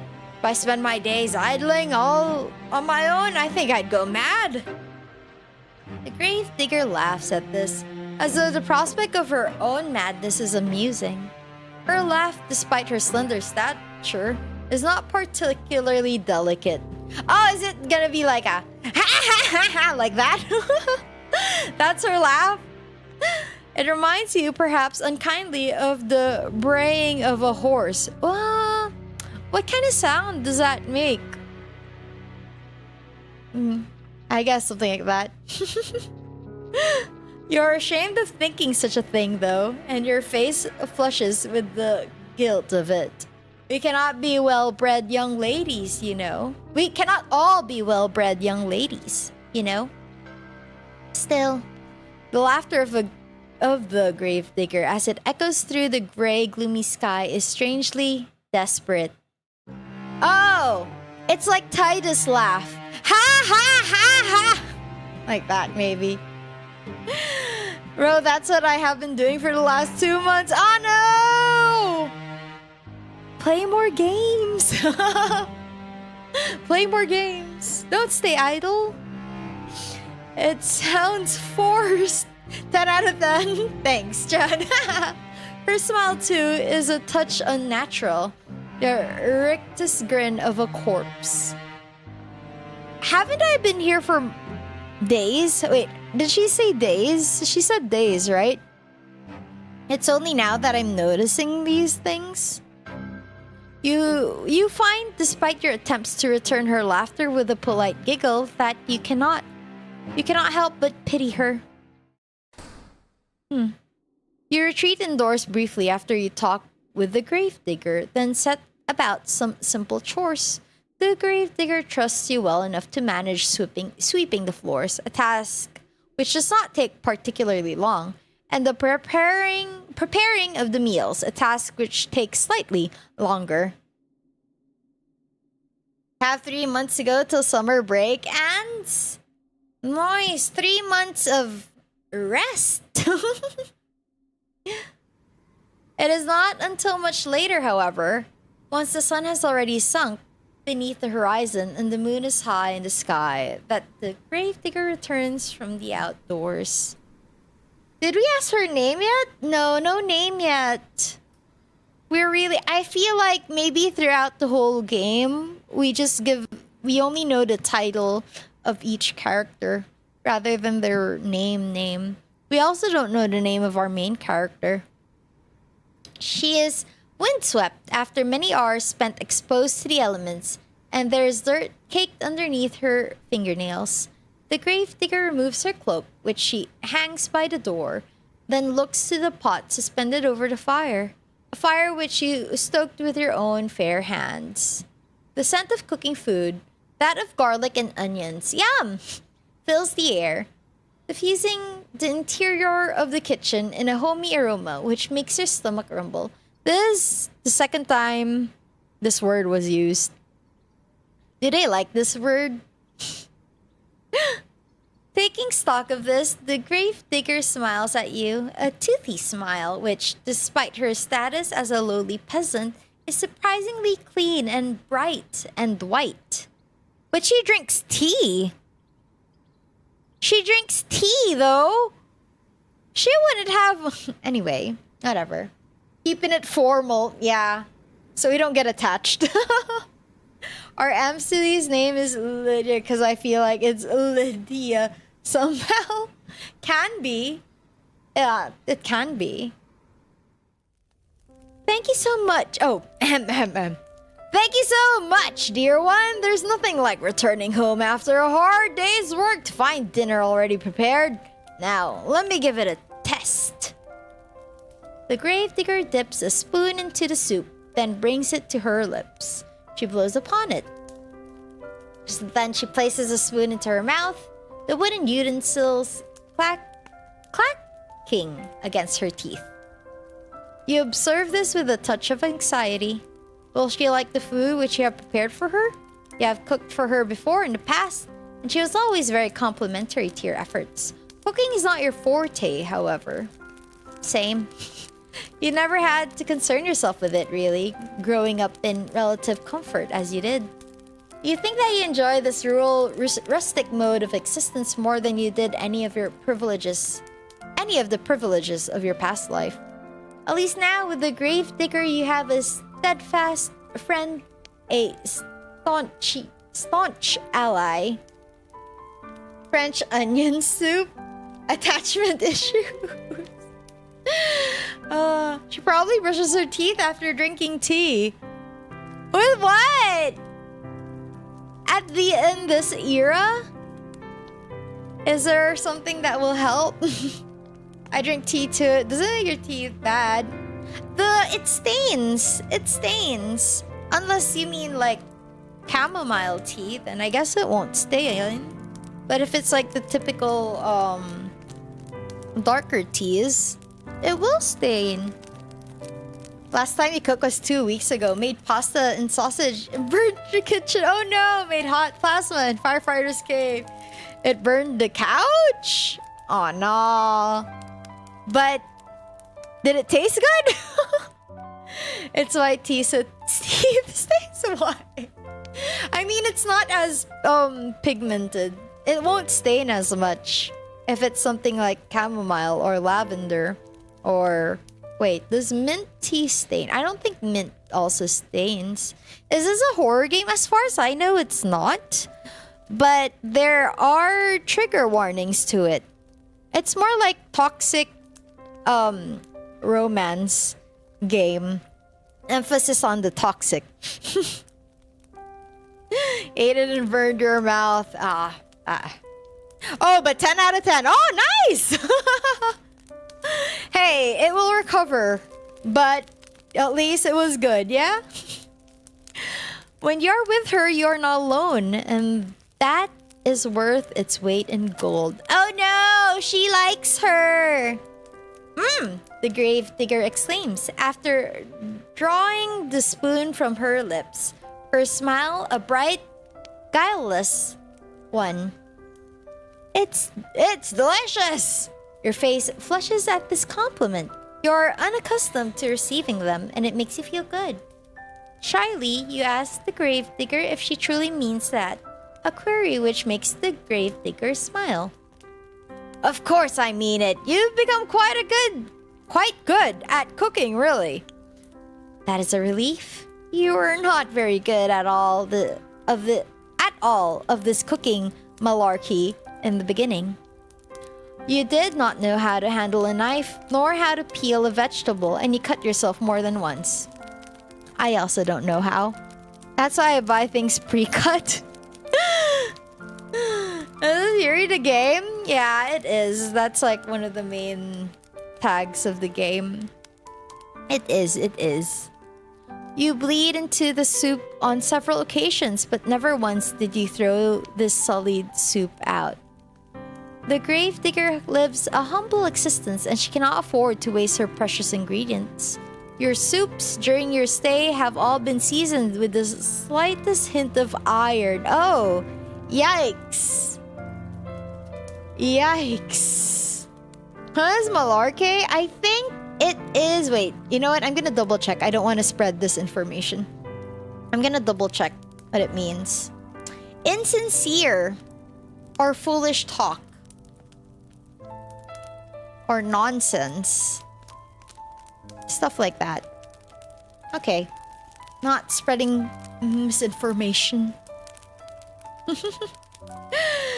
Nutritious? Nutritious? No, malarkey? You need the socials right now. You just make a cat paw with one hand on the veggie and cut with the other, pinching the blade with your thumb and the side of your index finger. Also, depending on the veggie, it might be better to not peel since you lose fiber that way. That's true, that's true. But I don't eat vegetables. I'm sorry, I don't eat vegetables! Only a little bit, only a few. Only when it's in soup. Today's soup, however, is a marked step above all the rest. You did not cut yourself with a knife even once. Maybe your companion's compliments are not empty fluff. Eat my veggies. Oh, but when I went grocery shopping last week, I found bag of mixed greens, which had spinach and arugula, I think is the other one, and then anyway, it's just leaves. And I was like, well, I did buy what do you call that? I did buy the Caesar dressing of the Kewpie brand Caesar dressing, and I was like, you know what? This might taste good with it. And goddamn, it did taste good. Oh my god. The mixed greens actually taste good. It didn't taste like plant. It tasted like Caesar dressing. I don't eat food, bro. What are you talking about? I don't eat vegetables. Oh, wait, you just said you ate pasta. What is this information? Just say pasta. Yeah. Also, depending. Oh wait, what's that? Spinach is great. I do like spinach soup though. I did enjoy it when I tried spinach soup last time, but I haven't had one in a long time because I had it in a restaurant that I don't get to go to that often. It was great. Wheat is a grain, not a vegetable. Wheat? Yeah. Wait, did I say wheat? No, I don't mean wheat. I don't remember if I said wheat. But no, I don't mean wheat. Pasta is sweet. Oh, the one in YouTube was talking about it. They were talking about how they ate pasta. Okay, maybe your companion's compliments. Oh, I already read this. Maybe you really are improving. This soup should be ready to serve. I have some bread too that we can eat with it. But oh, I should brew some tea too. Let me. Ah, yes, the tea. You knew that you were forgetting something. You were so focused on the soup, it must have slipped your mind. Your face flushes yet again at this oversight, and shyly you offered to correct it. The gravedigger, however, waves your request aside. No, it's all right. You made the dinner, so I'll brew the tea. It's only fair. It won't take long at all. There. What is my fave food? My favorite food. Like forever and ever favorite food? What is my favorite food? My forever and ever favorite. Oh yeah, sinigang! That's my forever and ever favorite food ever. Sinigang. pork sinigang, our local dish. I love it a lot. It's pork and soup. That's more or less what it is. Okay. Girls on her that trendy all liquid diet. Not fish. No, not fish isn't my favorite food, but I do enjoy a lot of fish dishes. My favorite is pho and tacos. Nice, delicious. I did watch Gravity Falls, but not all of it, sadly. I wasn't able to watch it completely. I was only able to watch it when it was showing Cartoon... Was it Cartoon Network or Disney Channel? I forget. When it was showing in the TV. Now I technically have a chance to look for it online, right? But I haven't had... I didn't do it. Salmon, yes. Salmon's great. Oh wait, what am I... oh yeah. Would you mind serving up the soup while I'm busy? Of course you would not mind. You do enjoy making yourself useful. For a lady, you're awfully domestic. You work alongside the gravedigger to finish your nightly meal, and together you serve it. Soup and bread, alongside 2 cups of piping hot tea, prepared by your hostess's own 2 hands. Also like it with a side of sinistra. Torchic and sinistra. Okay, soup tench. Fish is one of your favorites, but you freak out when you're... It's not one of my favorites. Like, I prefer... Actually, sinigang's my favorite, but pork is not my favorite. You get me? Sinigang is prepared with pork, but pork's not my favorite. My favorite is still beef. In general. I prefer beef. And then, so my ranking is beef, chicken, pork, fish. But I do still like fish dishes. A side of soup, if you will. Indeed. Their life sounds so dull because they're alone. Kinda is. Is the player canonically a girl? Yeah, they are. Because technically, technically it's supposed to be a Yuri story. Okay. You sit together at the table, then partake in the simple fare. After saying grace, the soup really is quite good, despite it being made from only the most commonplace of ingredients.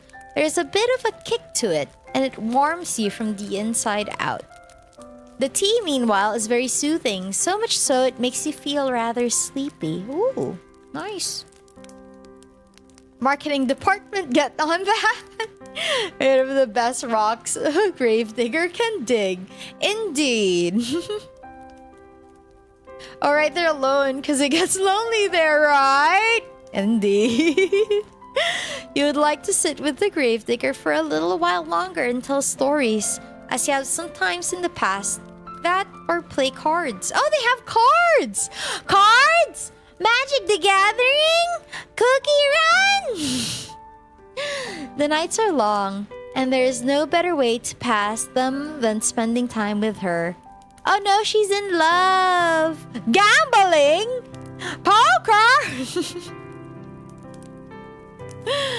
Okay, let's keep going. Games of old maid, alas, we'll have to wait. You're too tired for it. Oh, okay, just regular card games.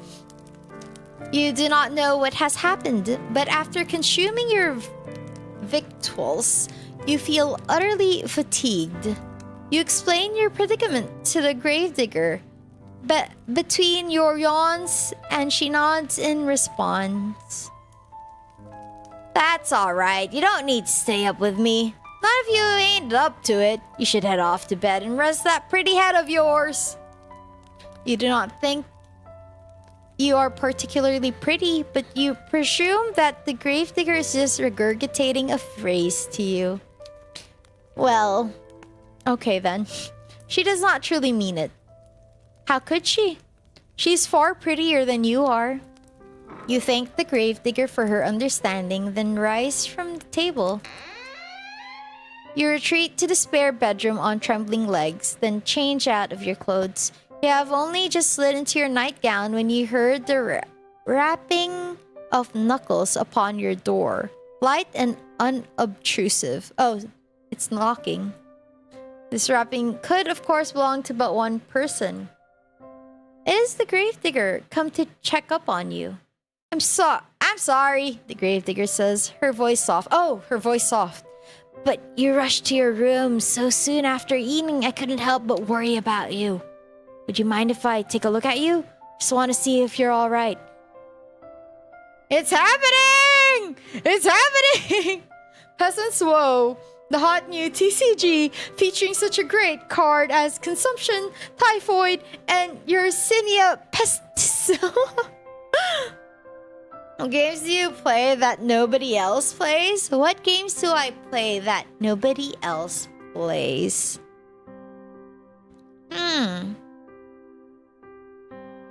Something I play that nobody else plays.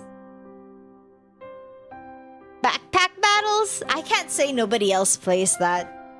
But it's not super popular. I like backpack battles.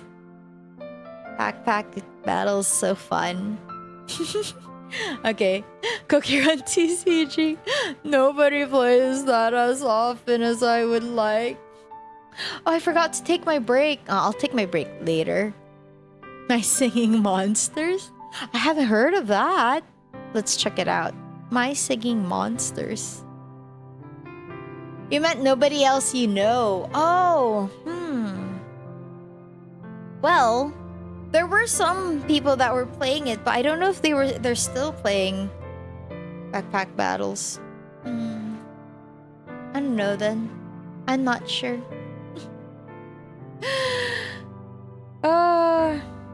The only one who I know plays Rookie Run TCG.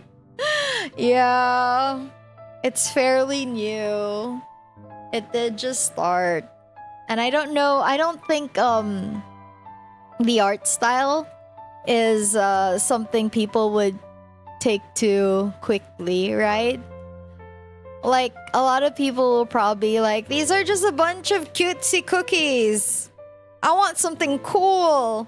So not as much people would get into Cookie Run TCG. But that's okay. At least, I don't know. At least the people that I play against would be people that will be like, oh yeah, the cutesy cards are adorable kind of people. You have a cool cookie knight on a horse. Oh yeah, I do have a cool cookie. Okay. Would you mind if I... Oh wait, I already said that, right? Yeah. The gravedigger is trying to keep her voice steady, but you can hear it wavering regardless. She really does sound concerned, so much so she could very well be on the brink of tears. You do not want her to cry for you.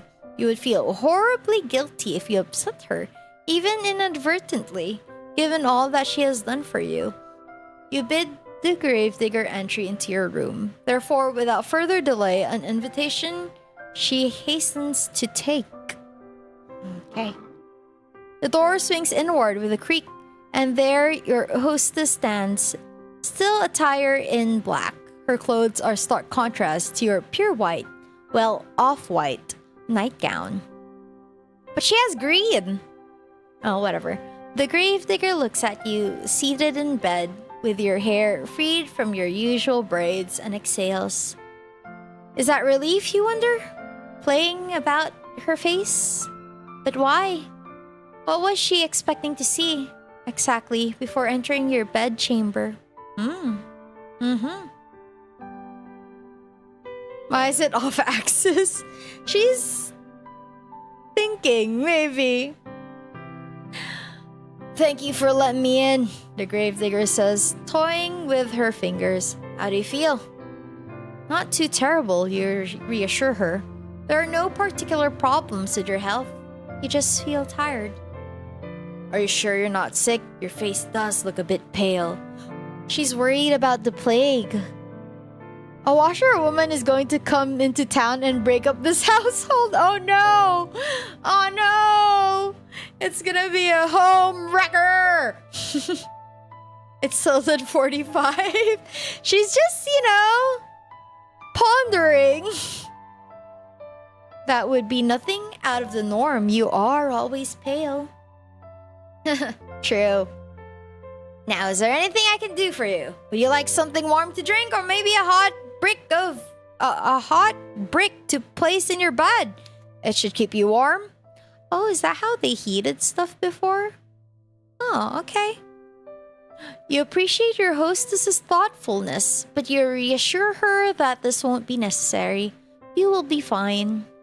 I hope so. I thought that about my father too before he... The gravedigger begins, but her voice soon trails off. She does not finish that thought. She does not need to. You know now what she was thinking of before she entered your bedroom. Cold, clammy skin, a sweating brow, rank, oozing pustules. You think upon these symptoms, which are eerily similar to those recounted during the Great Plague, which once beset your own country, and you shudder. If you don't want anything, then I'll be on my way, the gravedigger says. But before that... This is just a fancy on my part, but I was wondering, would you mind if I brushed your hair for a little while? Whoa, slow down there, lady! Slow down! I don't even know your name! Whoa there! Whoa, whoa!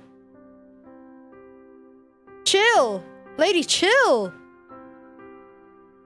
Why are you making the gravedigger sound like a tomboy? So the description earlier, when she was first introduced, she was like, I didn't imagine her to have a... Wait. They said something about her not having a ladylike voice despite her appearance. So I thought of making that kind of voice for her. Did it work? It was supposed to be like something not so elegant. I forget the exact description they said. COVID-19. No, they meant like the actual old time plague. What? Hair contact? Kiss are you fool? Calm down, guys!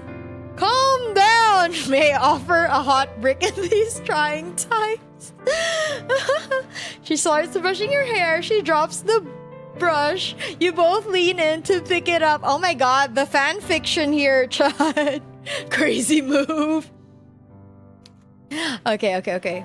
Your hair? That's right. It's such a pretty shade of red, is all. I just thought, oh, well, it's just a fancy, really. You don't have to let me... Not if you don't want to, but I thought it might help you relax if you're feeling under the weather.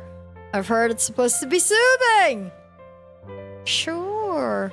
That's what the gravedigger says, but you have the distinct feeling that she is the one looking for solace here. She's not quite so selfless, perhaps, as she would like you to think. But she has been so very good to you, and has done so very much for you, that you do not want to begrudge her the small self-indulgence. You rather think she deserves it. You agree, therefore, to her request, and upon doing so, you are certain you have made the right choice. Oh my god, her hair is gonna be flawless. It gets lonely here. Oh. Your hostess's face lights up immediately, in a manner which makes you blush. Oh, thank you, it'd be my honor. Now let me fetch my brush. The gravedigger retreats from your room in a hurry, but returns soon thereafter, holding in her right hand, the promised brush. This artifact acquired, the gravedigger then settles herself upon your bed, by your side. She looks at your hair for a few moments, her expression pensive. Then she announces that she will begin. I will begin! I guess is what she said. Then the plague comes back. Ah! Oh no! What's this? You lean in to pick the brush up, but your hands touch. You look at each other in the eyes, feel the same warmth, love. Dang, guys. Dang. You should write some fanfic. And then maybe publish independent publishing. And then maybe the Penguin publisher picks you guys up. The language description in this game is good. It's quite nice. It is quite nice. Pensive, yes. They're roommates! Oh, my hair! I got the plague in it! Oh my gosh! Okay. The grave digger leans in. The wooden frame of the bed creaks under her weight, a creak which melds into the sighing of the breeze outdoors. You can feel the bristles of the brush running through your hair. It is soothing enough, so much so it makes you shiver. The sensation is a pleasant one, and somewhat nostalgic. Did your mother do this for you, you wonder? When you were a little girl? If she did, it must have been when you were a very little girl. You have not seen your mother in quite some time. Not after you enrolled at the conservatoire. Oh, you have such lovely hair, dear one. It's soft, just like silk. Not at all like mine. Mine is so coarse. This gentle... Oh, shoot. I didn't do a gentle voice. My bad. This gentle voice draws you out of your vague, half-formed reminiscence. How to gentle voice? My favorite fanfic was written by some guy in Florence about self-insert going through hell. Oh, right. That you small-time author, Dante Alighieri. Yeah. Amazing fanfic. Wasn't it? He had 3 fanfics from that. Awesome stuff. My hands are going like this, by the way. Ooh. Danielle, done something. Indeed. Okay, I didn't do the gentle voice. Okay. What's that? Oh, I missed it. What was that? The house gets blown away by tornado and gets hit by the plague. Oh no! Doomed Yuri. Oh no! Plot twist, she's your mother. Oh my god. It sounds as though the gravedigger is lost in nostalgia of her own because her voice when next she speaks is dreamy. Okay, I have to do a dreamy but rough voice? I don't know how to do that. I think my mother used to brush my hair like this for me back when she were still alive. That must have been a long time ago though. It is funny, you think, as the bristles of your brush continue to slide through your tresses, that you and the gravedigger should both be reminiscing in tandem about your respective mothers. Perhaps there is something maternal in the act of brushing one's hair, which is wont.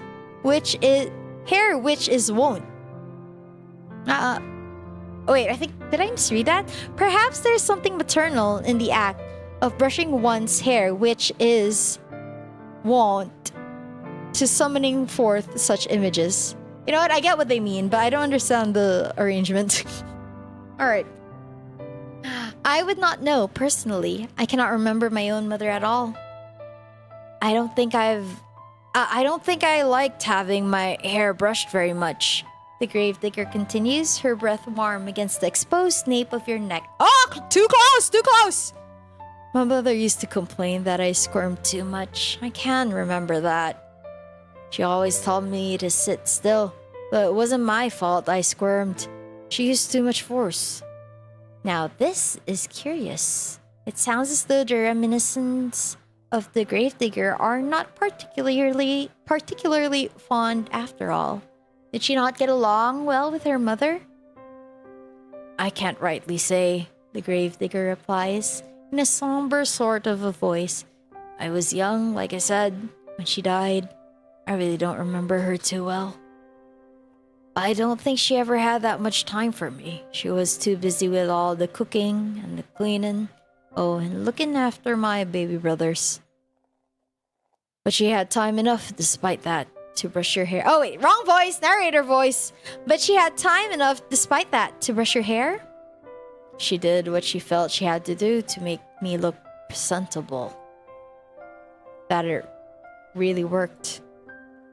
It wasn't like the other girls in the village. I wasn't like the other girls in the village, you see, who liked to sit indoors with their mothers and sew.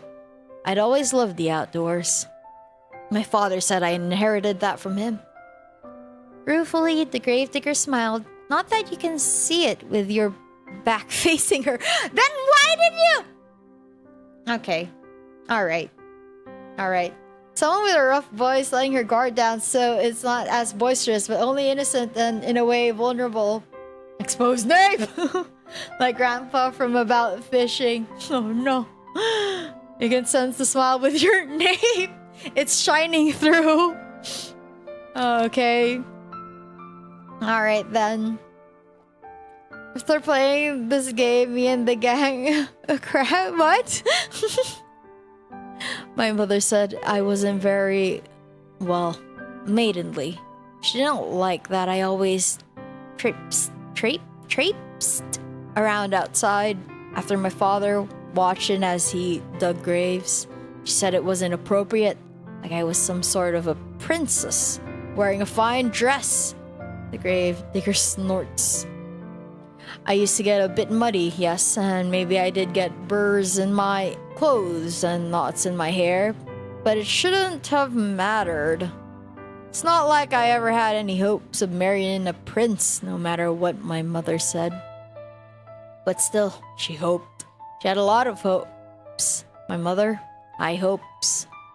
I think she might have resented my father, maybe, for working such a menial job. Our profession is an honest one, but it's never made much money. I think my mother was hoping for fine jewelry and dresses and... oh, I don't know. Maybe... she always had ideas. Her head was full of fairy tales. It was a shame, I suppose, that her reality didn't match up to what she wanted. I didn't match up to what she wanted. The bitterness in your friend's voice is unmistakable. So much so, you want to console her. Oh my god, are they gonna hug? Are they gonna hug? Friend! What would you say to her, though? You never met your companion's mother. You never will either. Her cold, inert body has been lying in the graveyard, buried beneath a tombstone, for over a decade. You have no way of ascertaining whether your companion's mother truly cared for her. You do have intelligence enough, however, to understand that poorly thought out condolences can cause more harm than good. You would not like it if people tried to reassure you that of course your father loved you, really. If he loved you, then why did he send you away from home?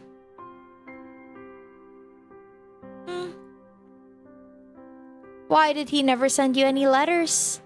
You know he was worried about his finances, but that seems a poor excuse to pretend that his only daughter did not exist. As for your own mother, meanwhile, she was nice. At least, you think she was. But she was woefully ineffectual. Though she was nominally an adult, she always cleaved before your father's judgment. You think that she was afraid of him. You do not try to tell the gravedigger, therefore, that her mother loved her, that she must have done, else she would not have given birth to her. Instead, you sit there, letting the brush run through your hair, and you say quietly that you understand. Sometimes you feel like a disappointment yourself. Well, the gravedigger says, after a pause, I'm glad I'm not the only one. I guess it happens to all of us. You guess so. Parents are only people after all. While one would hope one's parents would be kind and attentive, they too can fall victim to caprices of their own. Just because one has brought a child into this world, it does not mean one will be able to take care of it properly. His head pats. She wanted to earlier. She wanted to pat her head when they first met, but she was like, we're not that close. She hasn't given up on the washerwoman yet. Mutual understanding. Ooh, ooh. Okay. Alright. Where's Sprigatito when we need him? Can use calming moves. True. Okay. The only reason these games are underrated in DDLC is because it doesn't have big leadership. If it had, it would be as popular. It's also free! It's also free! I'm surprised it's not, like, you know, a popular video. Maybe it is. Well, I don't know, actually. Because I only found out about this because another mutual friend streamer was streaming it. The sequel of it. And then I was like, oh, I want to try too! There. Okay. Not all parents are responsible, just as not all people are responsible. It is a painful subject. Oh, well, it's alright if my mother never liked me, or even if she never loved me, I know my father did. And that's all that matters. He was always there for me no matter what. Her companion's voice catches in her throat. She winces. At least until he wasn't. He died. And I didn't do a thing to help him. Your companion's shoulders are beginning to shake. You still cannot see her, but you can feel her body convulsing. You can sense her loneliness rolling off her in waves. It is all consuming, like the waters of a deep, dark ocean. Grief anew pierces your heart, not on your behalf, but for the sake of your benefactress. She does not deserve to suffer so much. This, you have no qualms with telling her. You turn to face her and pluck the brush, which has been hovering in the air inert from her fingers. Then, you let her know that her father's death was not her fault. Wait!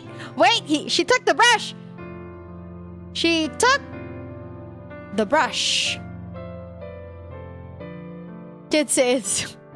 There's only few reviews over 1,000. Oh, it really is kind of hidden gem. Every kid deserves a parent, but not every parent deserves a kid. Oof. Yeah, it's rough. What could she have done? She could not have cured his illness. I know, but I can't help but think, what if? I keep racking my head over and over trying to come up with something. But I can't think of anything. And even if I could, it's too late. He's already dead. He's dead and buried. I buried him. And now I'm all alone. She might have been alone, you tell the gravedigger, but she isn't now. Not anymore. Oh no! Are they gonna hug? Oh wait, are they gonna hold hands? How can she be when you are there? I know that, I know, and I'm grateful, but I don't know if I deserve it. Why would she not deserve your company? You do not understand. Because I couldn't do nothing for nobody. My father always looked out for me when I was a little girl. But when he needed me the most, I failed him. I failed everyone. All of the villagers, all of my friends, all died. What would I do if the same thing happened to you? I don't think I could bear it. I don't want you getting sick too. Not when I care about you so much. I thought I'd gotten used to being on my own. But now that you're here, it's making me worry all over again. I've been worrying so much I can't sleep from it. I'm scared. Your companion's voice catches in her throat. Then she collapses in on herself. She leans forward, her arms wound about her middle, as if to steady herself, and she cries. She cries and she cries and she cries. For a few moments, you look at the gravedigger, unsure of what to do. Hugging too lewd for Twitch. Oh wait, why? What did you show? Oh, there's too many. There's too many quotation marks in the hug. You can say it gets so lonely here. Her pale face, streaked with silvery tears, seems to flicker in the candlelight. Her shoulders, which seem too slender to bear the cumulative weight of all the sorrows she had endured are shaking. Your fatigue continues to cling to you, as insistent as the fog which rolls amongst the tombstones in the graveyard at night. You are not so very tired, however, cannot offer your hostess some comfort. You do not know what you can say to console her. You feel too weary to think of petty sophisms. But there is something you can think of. Uh-oh! Uh-oh! Uh-oh! Uh-oh! Uh-oh! Uh-oh! Here we go! Here we go! Is she going too fast? Is she going too fast? Is she too quick? Or is it the right time? It's been too slow, John! Let them have this! Okay. She still doesn't know her name, though. The name's Lydia, and then the gravedigger's Anna. Because she looks like her name would be Anna. Can be. You just want them to be happy. This is toxic Yuri! Do you really think it's gonna end happy?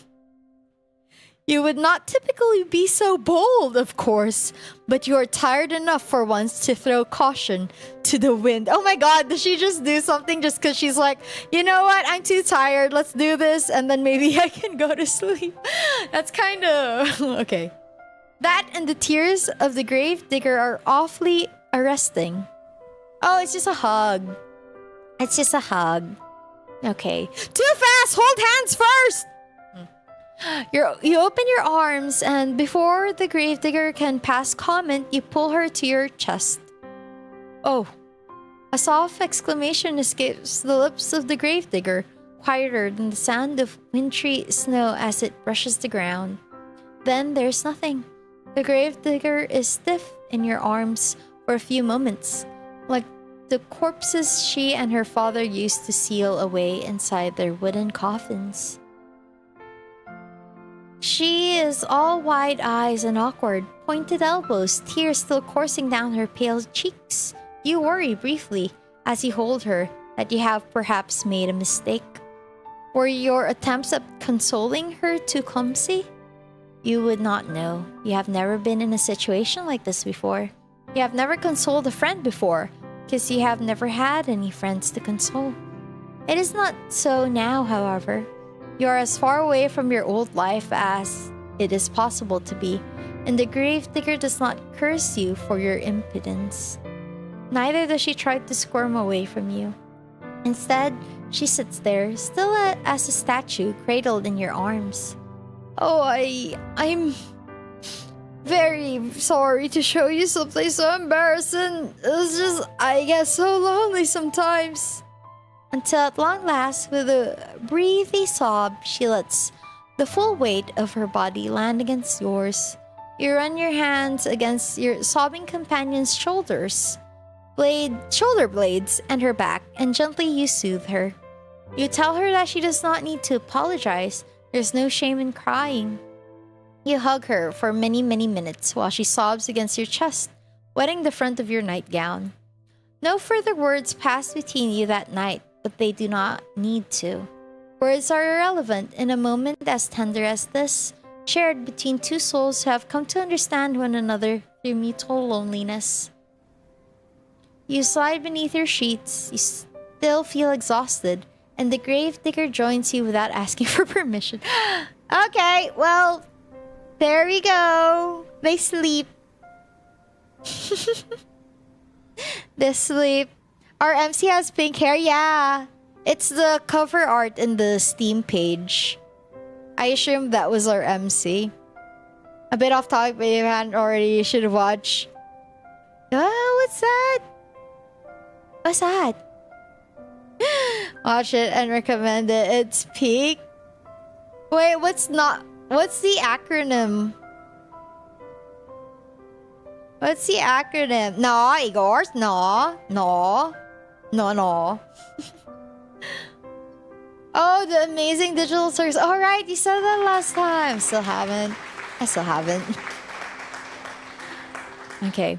It would be unnecessary piece of politeness, really, given your acceptance is all but assured.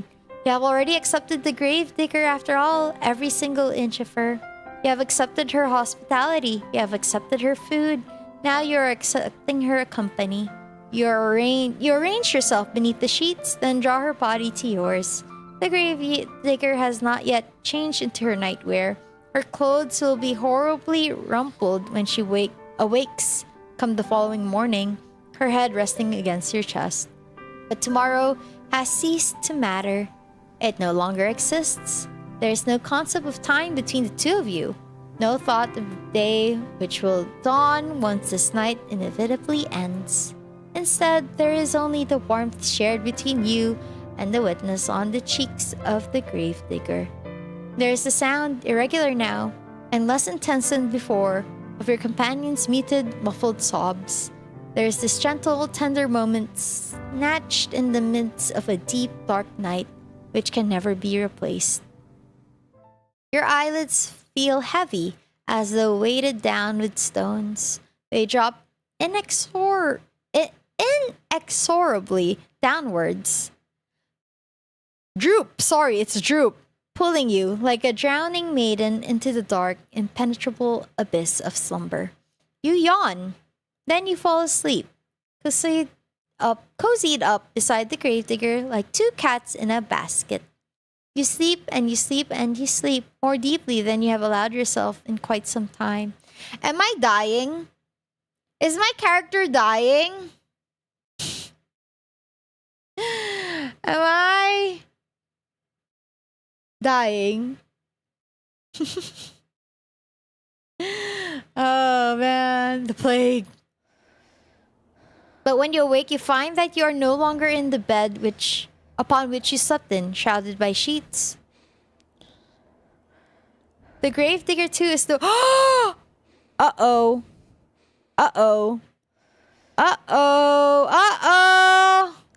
I am dying. nowhere to be seen. Instead, you're quite alone, lying by yourself in the dark. You blink, but your surroundings do not become any clearer. Is it the middle of the night? Perhaps you were roused from your slumber by the desire to relieve yourself, or else to slake your thirst. Your sleep has been awfully disordered as of late, and the smallest of noises have been enough to disturb you. That does not sound quite right, though. You slept well. Of that you are certain. Your body feels invigorated, as though it has slumbered for hours and hours. How many hours? You do not know. You do not know much of anything. You can feel a strange pinching sensation around your chest, however, and around your arms. It would appear as though somebody, but who else could it have been, save the gravedigger, changed your attire while you were sleeping? That is a startling thought, but the darkness which entombs you is even more so. The darkness which surrounds you is unsettlingly complete. It is so thick you cannot penetrate it. Your newfound woes do not stop, however, at this deep and natural darkness. It is cold too, and you're lying upon something hard, some sort of a stone slab. What is going on? You reach out, but your movements are soon stemmed. There is something heavy lying atop you, something that is limiting your movements. You were anxious before, upon awaking, but at this discovery you feel downright aggrieved. A sharp prong of panic pierces you, but you try to suppress it. Hysterics will get you nowhere. In most cases, they only tend to make bad situations even worse. She is going to suffocate to death. She will suffocate to death. You ought to know that already. You swallow your mounting dread as best you can, though it is coming on thick and fast, and try to squirm. You move your arms outwards, but they do not get very far. There is a wall above you, and walls on either side of you, walls which do not budge no matter how hard you push. Not, I must add, that you can push particularly hard, your anxious state notwithstanding. You have never had much in the way of upper body strength nor lower body strength. You do not have much in the way of strength at all. You feel quite helpless as you lie there, out of breath from your meager exertions, unsure of what you should do. You can hardly see a foot in front of your face. You do not know where you are, nor why, but a terrible premonition is beginning to bear down upon you, one which initially you tried to discard. You did not want to accept it as possibility, but where else could the truth lie? You are lying in a box, hemmed in by walls which offer only a scant few inches for you to stretch in any direction. Where else could you be but a coffin? The moment you allow yourself to ponder this awful reality is the moment you hear it, the irregular sound of drumming. Oh, she's not done. She's not done putting the soil.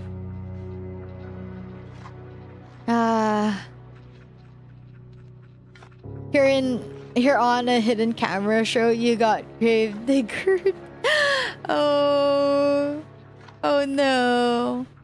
It is as though somebody, though they must be a very large somebody, is tapping their fingers upon the lid of your grave. That, or it is raining. It is not the fingers of a giantess, though, which is disturbing you. Or is it falling rain? It's soil! It is dirt. This sound continues on as though it is drilling its way inside your skull. It is relentless. It is merciless. Like the ticking of a great celestial clock cannot be stopped. Your time is almost running out, but you knew that already, didn't you? When you were running through the forest, you ought to have known, silly thing, that you could not outpace your destiny forever. Sooner or later, it would catch up with you. You are stubborn, though, and you did not want to accept this. Not content to simply lie there, you cry out. You cry not for your parents, whom you hardly knew, nor for your school friends, for you never had any. Instead, you cry out for your new companion, the girl with whom you have been living, and with whom you shared one precious, cherished moment. You cry out for the grave digger. Surely, this is some manner of mistake? Once you realize that you are, in fact, entombed in one of the coffins she is currently filling, or who else would be moving the dirt above you, she will cease her operations at once. She will pull you out of the darkness back into the world of the living, and then she will hold you close. She will embrace you. She cannot mean to cause you any harm, not when she was so good to you and so kind. Why would she bury you? You cry to her so loudly you fear your vocal cords might tear, all while banging against the roof of your compact prison. You cry desperately, helplessly, and to your relief, your cries do not fall upon deaf ears. The sound of the falling soil stops, albeit briefly. Then you hear a voice. The voice is very faint, given it's being filtered through your coffin's sturdy lid, but you recognize it. So you're awake then, are you, dear one? The gravedigger says. She sighs. Then she says in a perplexed sort of voice, Now, that is a pickle. I was hoping you'd be asleep a couple more hours, so the last time we spoke could have been on better terms. If you keep screaming like that, I'm going to feel bad. Your companion's words, though distant, are unmistakable. You are so tense. You are attuned to every single syllable, and each of them makes you gasp. Was this not a mistake, then? Does she truly mean to bury you alive? You posit this question to the gravedigger as best you can, trying to keep the tremors from your voice as you do. Perhaps you think in your optimism that if you do not let her know how afraid you are, she will reward you for your bravery and let you go. Yikes. If this is what you are hoping, though, it is in vain. That's right, you really do catch on quick. So it would appear Shirley has committed to the task of burying you. What an unfortunate turn of events. Why, though, would she do such a thing? You thought that she was your friend. We are friends, the gravedigger says, her voice still worryingly offhand, worryingly empty. I'm very fond of you. There's nobody dearer to me than you. I've had a really good time with you you these last, how long? It's been again? I don't remember. Neither do you. Well, if this little detail has slipped both of your minds, it can't be all that important. You have other things to worry about. You really are friends, you say that to the gravedigger. Then what does she hope to gain by burying you? You do not understand. But you understand her reply even less. Well, here's the thing, the gravedigger says, in a reasonable sort of a voice, as though burying someone alive could ever be thought of as a reasonable action. I've been digging graves for a long time. See? You cannot see. It is too dark. But you affirm that you do all the same. Well, I was digging all these graves, but I've not had anybody to put them in. Not for ages. It was rather sad. You think you know where this train of logic, twisted though it is, might be going, so you do not interrupt her.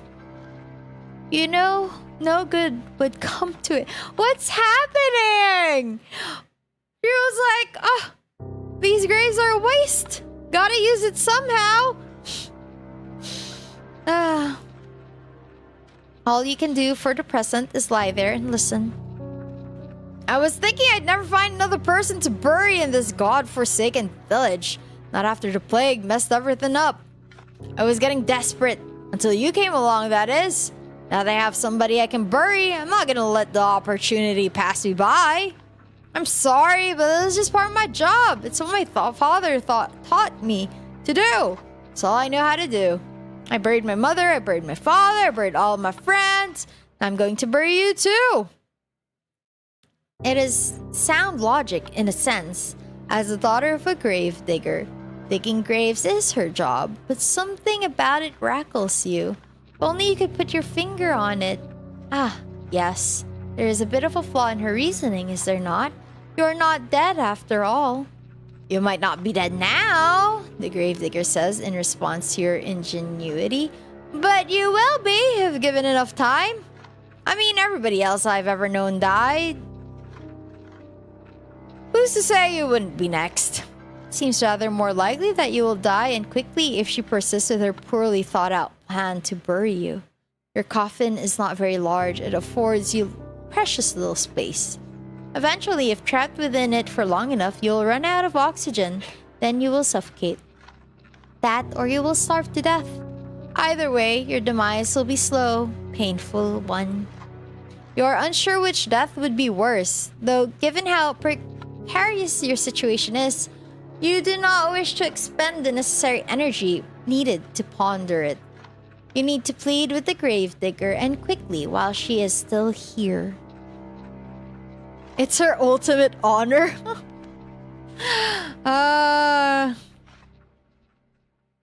You tell her tearfully that you would not leave her. Why would you? You try to sound as convincing as your dishonored nerves will allow, but the gravedigger remains unmoved. You say that, she says. But how can I know you're telling the truth? I thought you said you were a traveler. They never stay put in one place for long. You'd get sick of me before long, then you'd leave me. This way at least, I can be assured that we'll always stay together. If I bury you like I did the others, we'll never be far apart. I even took care to put you in a nice spot, close to my home. So you're only a stone's throw away, really. Isn't that nice? Privately, you think that the gravedigger has a different concept of the word nice to you. You do not say this, however. You cannot say much of anything, because a panic has begun to set in. It is choking you, stopping up your throat, so you can only cry. You scream, you beg, and you plead, but it does little good. The gravedigger has already buried her mother. She has already buried her little brothers. She has even buried her father, whom she loved above all else. She thinks by burying you, she's doing unto you an act of great kindness. You think that she's going to kill you. In a sense, you are both right. Your opinions are so diametrically opposed in this matter, however, that you will never be able to find any common ground. You might as well save your screaming. She will not listen to you. She is beyond listening. Shush, hush, dear one, says the gravedigger very gently, just as gently as she spoke last night when she confided in you all of her fears. It won't be so bad, really. Nothing will be able to hurt you down there. It'll be just like going to sleep for a really, really long time. You can rest, and while you rest, I'll tend to you. I'll plant flowers on your grave. You'd like that, wouldn't you? This way, we can always be together, and I'll never be lonely again. While the gravedigger speaks, she begins to pile even more soil onto the roof of your coffin. The sound of dirt on top of you, on your arms, your legs, and your head, conceals your companion's final words. You cannot hear her. You cannot hear anything beyond the sound of dirt and the scrapings of the shovel and your own desperate, frantic screams. You scream and you scream and you scream without cease until your throat feels hoarse, but your efforts are in vain. You hammer on the lid of the coffin with as much strength as you can muster, but the lid of the coffin is nailed shut. You are in no position to remove it. All you can do is lie there, screaming and crying and banging your fists into the roof of the coffin over and over as more dirt and debris falls on top of you. Eventually, enough dirt falls on you to stifle your screams for good.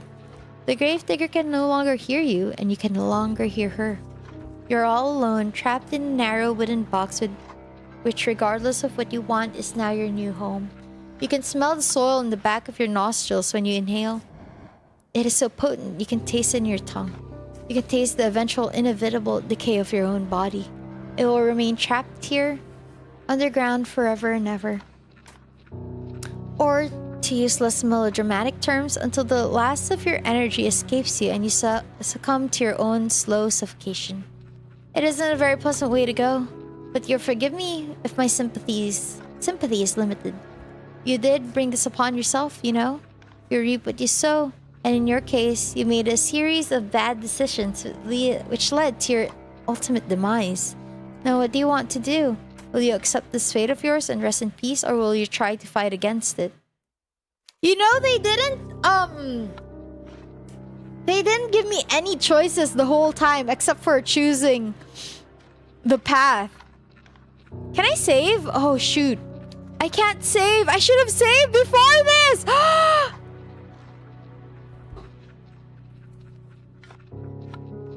I should have saved before this. How do I go back? I can't go back. Fight against your fate. Can I go back? Oh my god, that's as far as I could go. Are you not happy with the hand that fate has dealt you? Very well, I cannot blame you. It is quite a grim ending. I would not wish it upon my worst enemy. And you are rather dearer to me than that. Now, why don't we give this another go? Just try not to be buried alive this time. I can only endure so much of your screaming. Your fate is once again in your hands. Now, I wonder, which path will you take? Ha! Ha! We're going to the shore. Oh wait, let's go to the castle. I think shore has fish. I guess it's an end either way. That's true. That is true. I am wondering if I should end here and... No. We'll end at the... Okay. If I make a choice now, I'm not gonna be able to finish this route before I go for dinner. Yeah, I have to prepare. But then if I start a new path, it's just gonna cut off so suddenly, right? Yeah, half the second route. I think it's better if I just continue it in another stream so that it's a full story, right? Yeah, let's do that. Okay, guys. So, I'll end the stream earlier. Just so that at least we cut it off in a clean state. Yeah? No cliffhanger. No cliffhanger. So I'm gonna pick the castle and then I'm gonna save. So you wanna go to the castle? I will Save here. Okay. And then I title. Yes. And I'm gonna load to check. I want to go to the castle. Okay, good, good, good. Ah! Exit. It gets so lonely here. Let's see the extras. Oh shoot, that's not what I mean. Do I get it? I do. Next page. Next page. What? There's only 2 pages. There's only 2 pages, and I already got 2 here. And I guess 2 for another one, and 2 for another one. But then there's this one right here. Good toxic Yuri. You get the part where she cries before the betrayal. Damn. Yeah. No clue whatsoever. Different music? We can play the music. The music's quite nice. Music.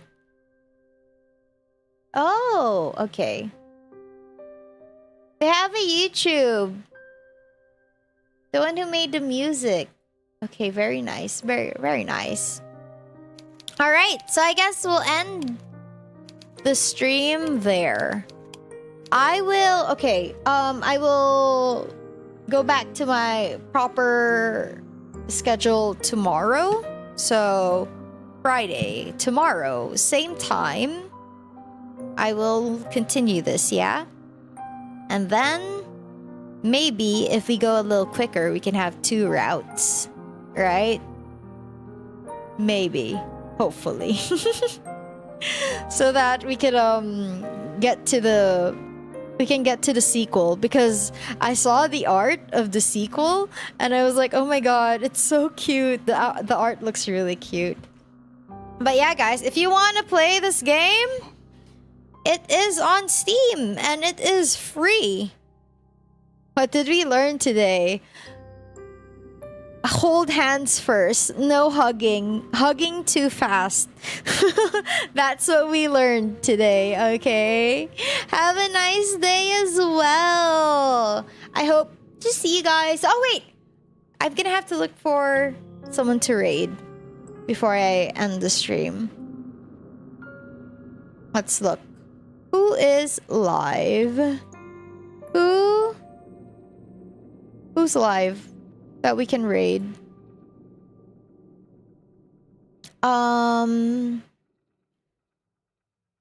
She wants to brush her hair. Whoa there!